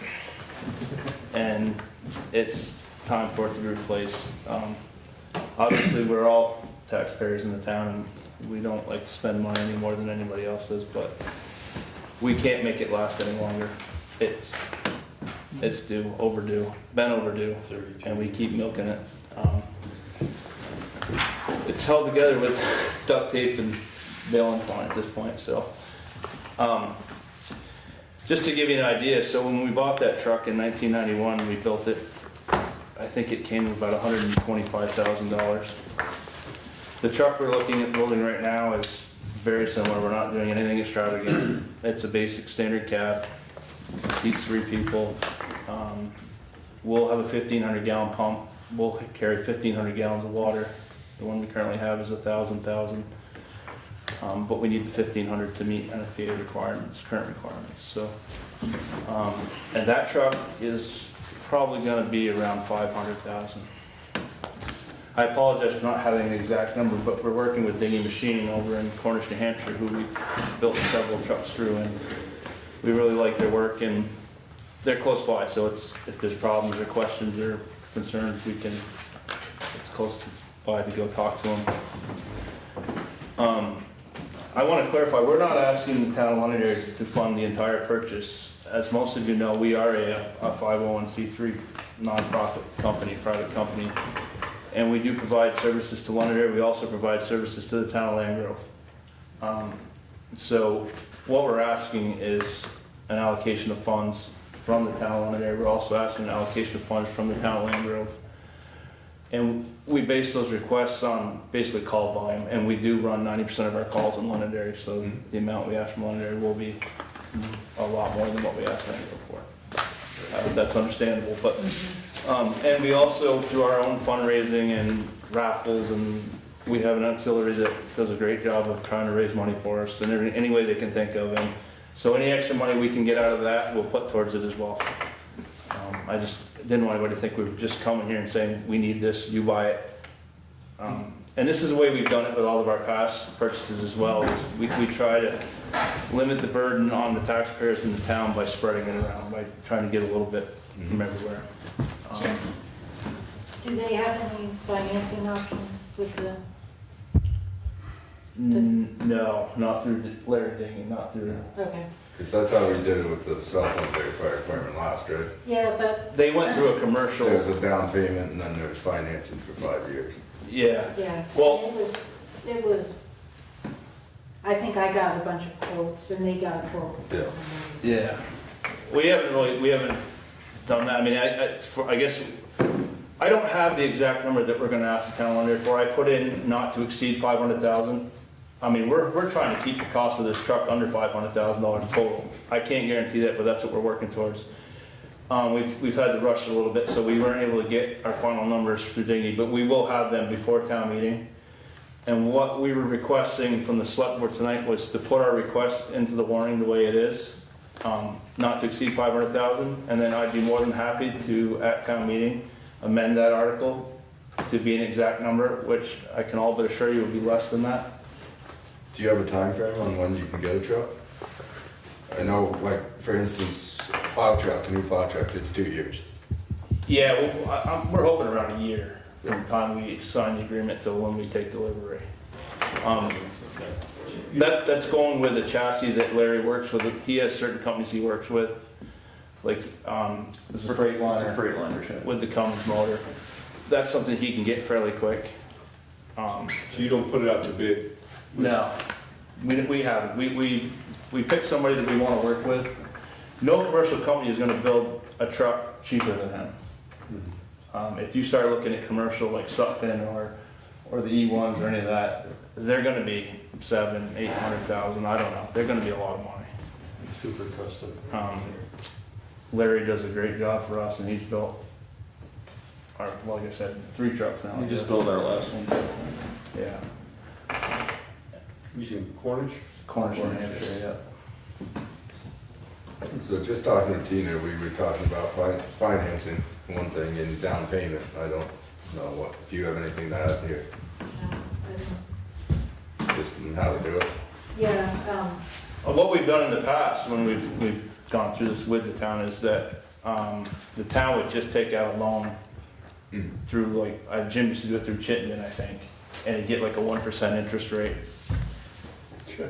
yeah. Something like that. You know? Yeah. I mean, the town can get a lot lower interest rate than we can get as a private company. That's what I'm getting at. Yeah, I'm just trying to Yeah. see how Tina wants to Get work. a car for more than 5 years though, without a bond loan. Right. Yeah, I wouldn't expect we'd do more than 5. No, last time for the South Londonderry, we put 120 down. And then it was 67,000 a year. Then that was just under, well, we're under 450. Yeah, somewhere in that area. Yeah, see, I don't know that we could do that with him. He does it in 3 plans, like, so when he gets the cabin chassis in, we pay for that. Then when he's halfway done, we give him another payment, and then final payments due on delivery. All within the same year, probably, by the same. Yeah. That's how he's done it with us on the other ones we've done. So the town would have to, I guess, figure in borrowing the total amount that we asked for and paying it back over, and just paying it back over 5 years. And then however you guys want to work it with us, if you want to just give us the payments as they come. Well, it would probably be a thing where if the vendor needs to be paid right away, then it's just a private or a municipal loan that would be due, probably annually, I guess. Yeah, they're usually I'm just curious about the history. Does the town own the vehicle or does the department own the vehicle? No, the department's always on the vehicle. Then they have to insure it. We insure it, we do all the maintenance on it.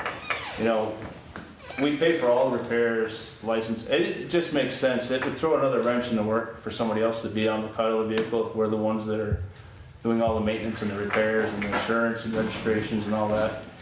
And as you can see, I mean, if it was sort of like a deal where we were running them for 5 years and trading them in and there was a lot of value there to be played with, we run them until there's nothing left in them. And there's no value in them. I mean, any value that's in that truck that we have now is going to get rolled into this new one. We'll give it to Larry Dingy and he'll pay us whatever he figures to be the market. So they'll take the old one away? Yeah. He'll do a trade-in. He'll do a trade-in. And he'll give us whatever he can give us. I mean, we're not expecting a lot because it's, as I say, it's a 32-year-old fire truck. It's not. And in just for information. In 91, was that the same scenario for purchasing? The town took out a municipal loan and... That's the way we just did it in Same agreement. 2009. We did that way with the tanker, we replaced our tanker. We got funds from Londonderry, we got funds from Land Grove, and we put in funds. I think we just did it with the quick trip too. We did, we took, it was 80 from Londonderry, it was 25 from Land Grove, and we put in our amount. Yeah. That's the way. Based on the call volume, as you said. As I say, I will have finalized numbers hopefully before town meeting. If not, I will make the amendment to the article at town meeting. But if we could get the article written that way, put in the warning. We're just waiting on the salesperson to give them their final number so we can go forward from there.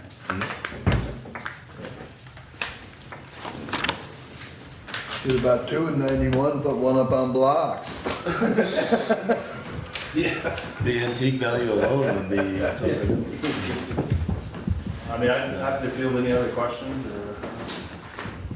I think it all makes sense to me.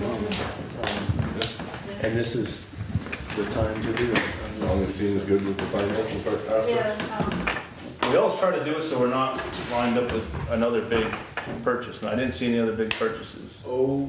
That doesn't mean there isn't, just means I didn't see it. Did any ARPA money go into You're that? early, Jim, We got you're early. right, schedule right now is a bond vote for this building. Right. And we don't know what's gonna go on with the dam. It could be a. And I don't know, have you looked into any grants on any chance? I don't know, there's a lot of money out there right now. I don't know if there's grants for fire trucks.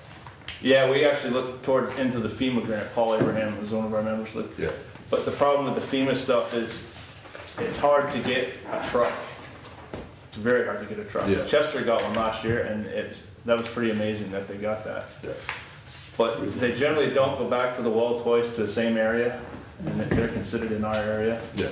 So we did think about that, trying to put all our ducks into just to get a FEMA grant, but it's less than a 10% chance of getting it. Yeah. And we can't risk not having a truck on 10%. Oh, absolutely. You know, I can tell you right now, we're gonna be over 100 calls this year. That's the most we've ever run. The population in this town has gone crazy. Our call numbers are crazy.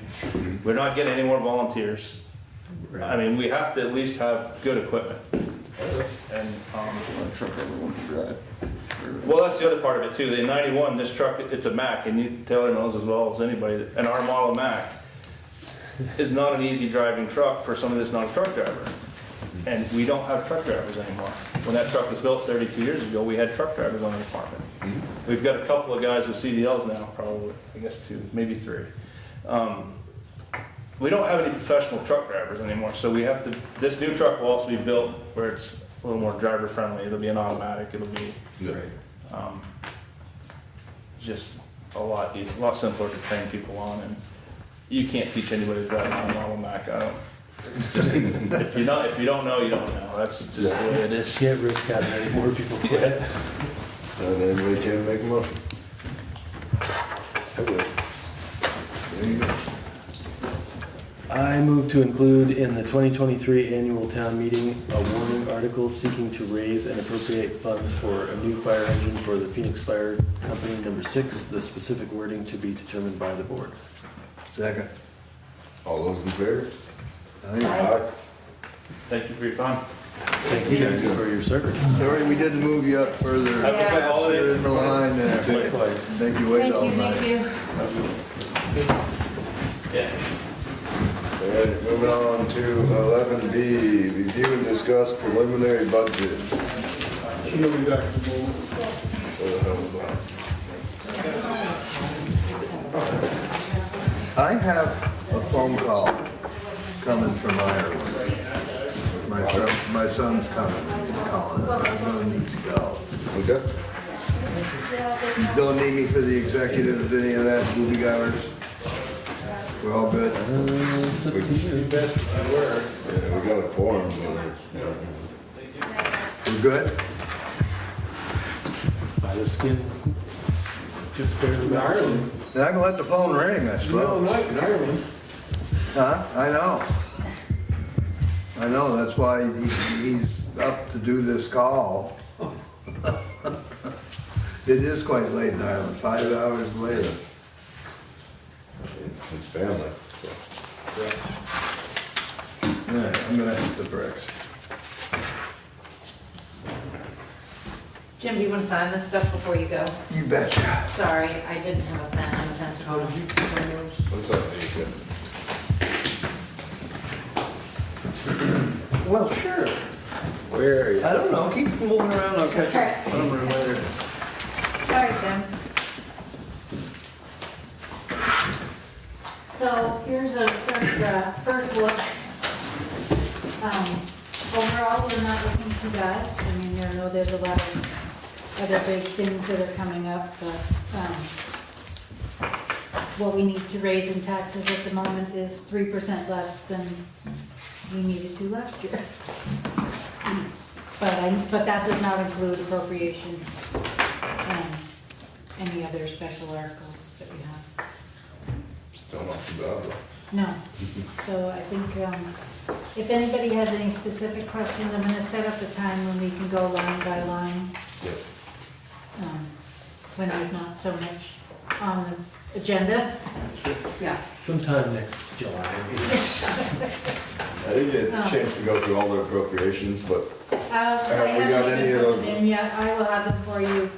I'll email them out. I haven't got them all put Okay. together. have we gotten any of the ones that we just, doesn't really matter to our town? I have not. Did not get any from the current, and there's pretty much just the same ones. We might have one. Yes. Thanks, Jim. There might be one new one. I can't remember what it was. But mostly everything we've all Yeah, done. but most everything's Hello to Ireland. in the neighborhood. Hello to Ireland. Yeah, neighborhood connections has Yeah, he's two. confirming his That's plane it. reservations. Yes, that's the one. I don't get it, I won't know. So what I'm saying is that the budget year Thanks, over Jim. year is 20,000 less. Yeah, That's before the, before Everything else. any appropriations were. and that includes, That does not include, so at the bottom of the last page, you'll notice that the last page is, the planning commission is asking for somebody to do their minutes.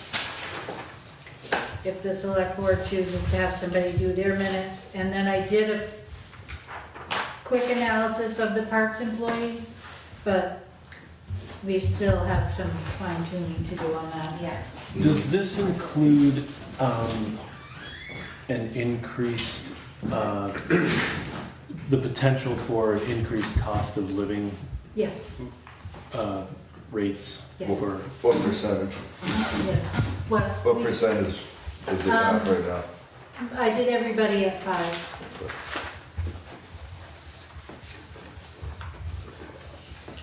the cost of living was, we were thinking, 8.8 or something, is what the Social Security is giving us, their cost of living. They're giving 8, 8.8. so 9. So we do have a little wiggle room if we, Do we want to change that? we did start discussion about that kind of thing, for sure. We did? I mean, there's, I think maybe when we go, I can do some different calculations. Doing a little bit more of an increase for everybody and give you some different numbers. Sounds good. I think that would be, do a spreadsheet top. Yeah. Yeah. Okay. I like that. I'll try to get that out to you this week, probably later in the week. Sounds good. Okay. Thank you. thank you. Yeah, thank you. And I can email you or call. Yes, Great. absolutely. Thank you. Have a good evening.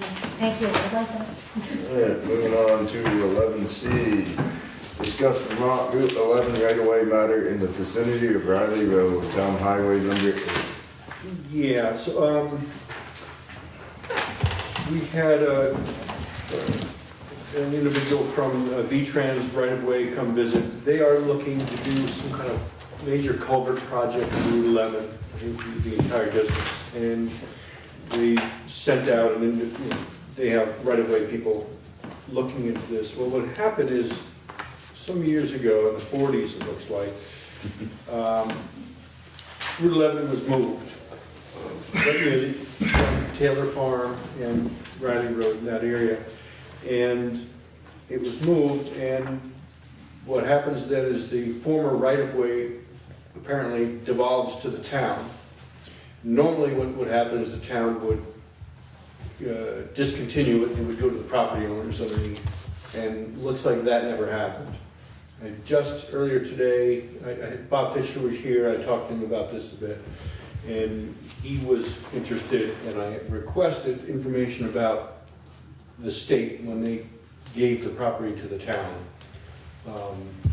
We wanted to get some documentation on that. Long story short is, it appears that we have right of way over some people's properties. We don't want it, and the question is how to get rid of it. And we may have to go through a whole discontinuance process, which is a real pain in the neck, hearings and all kinds of declarations and whatnot. But we're waiting to hear from the state on this, and it's in some ways we don't really care, because it's a potential cloud on the property owner's land, and so it doesn't really affect us. But if the town didn't do something back in the 1940s that it was supposed to have done, in some ways we owe it to the new property owners to fix the problem, if it is a problem. So we're just doing some initial research. The guy at the state wants to have a meeting with property owners, and I was going to attend that, and if any board member wants to attend as well. I just want to let you know it's a thing, and it's not a big deal, but if we can clear title on people's properties, that would be a good thing. And it would help move the culvert project forward, probably. I guess, yeah. It's difficult dealing with some right-of-way people, because they have just a very narrow view of projects. Importance. Yeah. So anyway, no decisions to be made, just want to let you know about it. And there will be meetings set up with property owners, and I'll know about it, and I can let you guys know if somebody wants to participate. And I've talked to Shane about this a little bit too, and if it doesn't really affect the town, I don't see a reason for us to spend a lot of money trying to dissolve it. Right. If it's that big of a process and everything, if a landowner or something wants to right away off their land, let them do it. Well, there's a process. And yeah, but the town can be funded. But only the town can discontinue its right-of-way. They can't do much. We can have them do some of the legwork and legal paperwork. I mean, these properties have sold. Statute of limitations. Yeah, that's what I was going to say. These properties have sold numerous times, and And it's never come title up. research usually goes back 40 years or so. It's never come up at all. So the longest that they'll do a title search on is 40 years.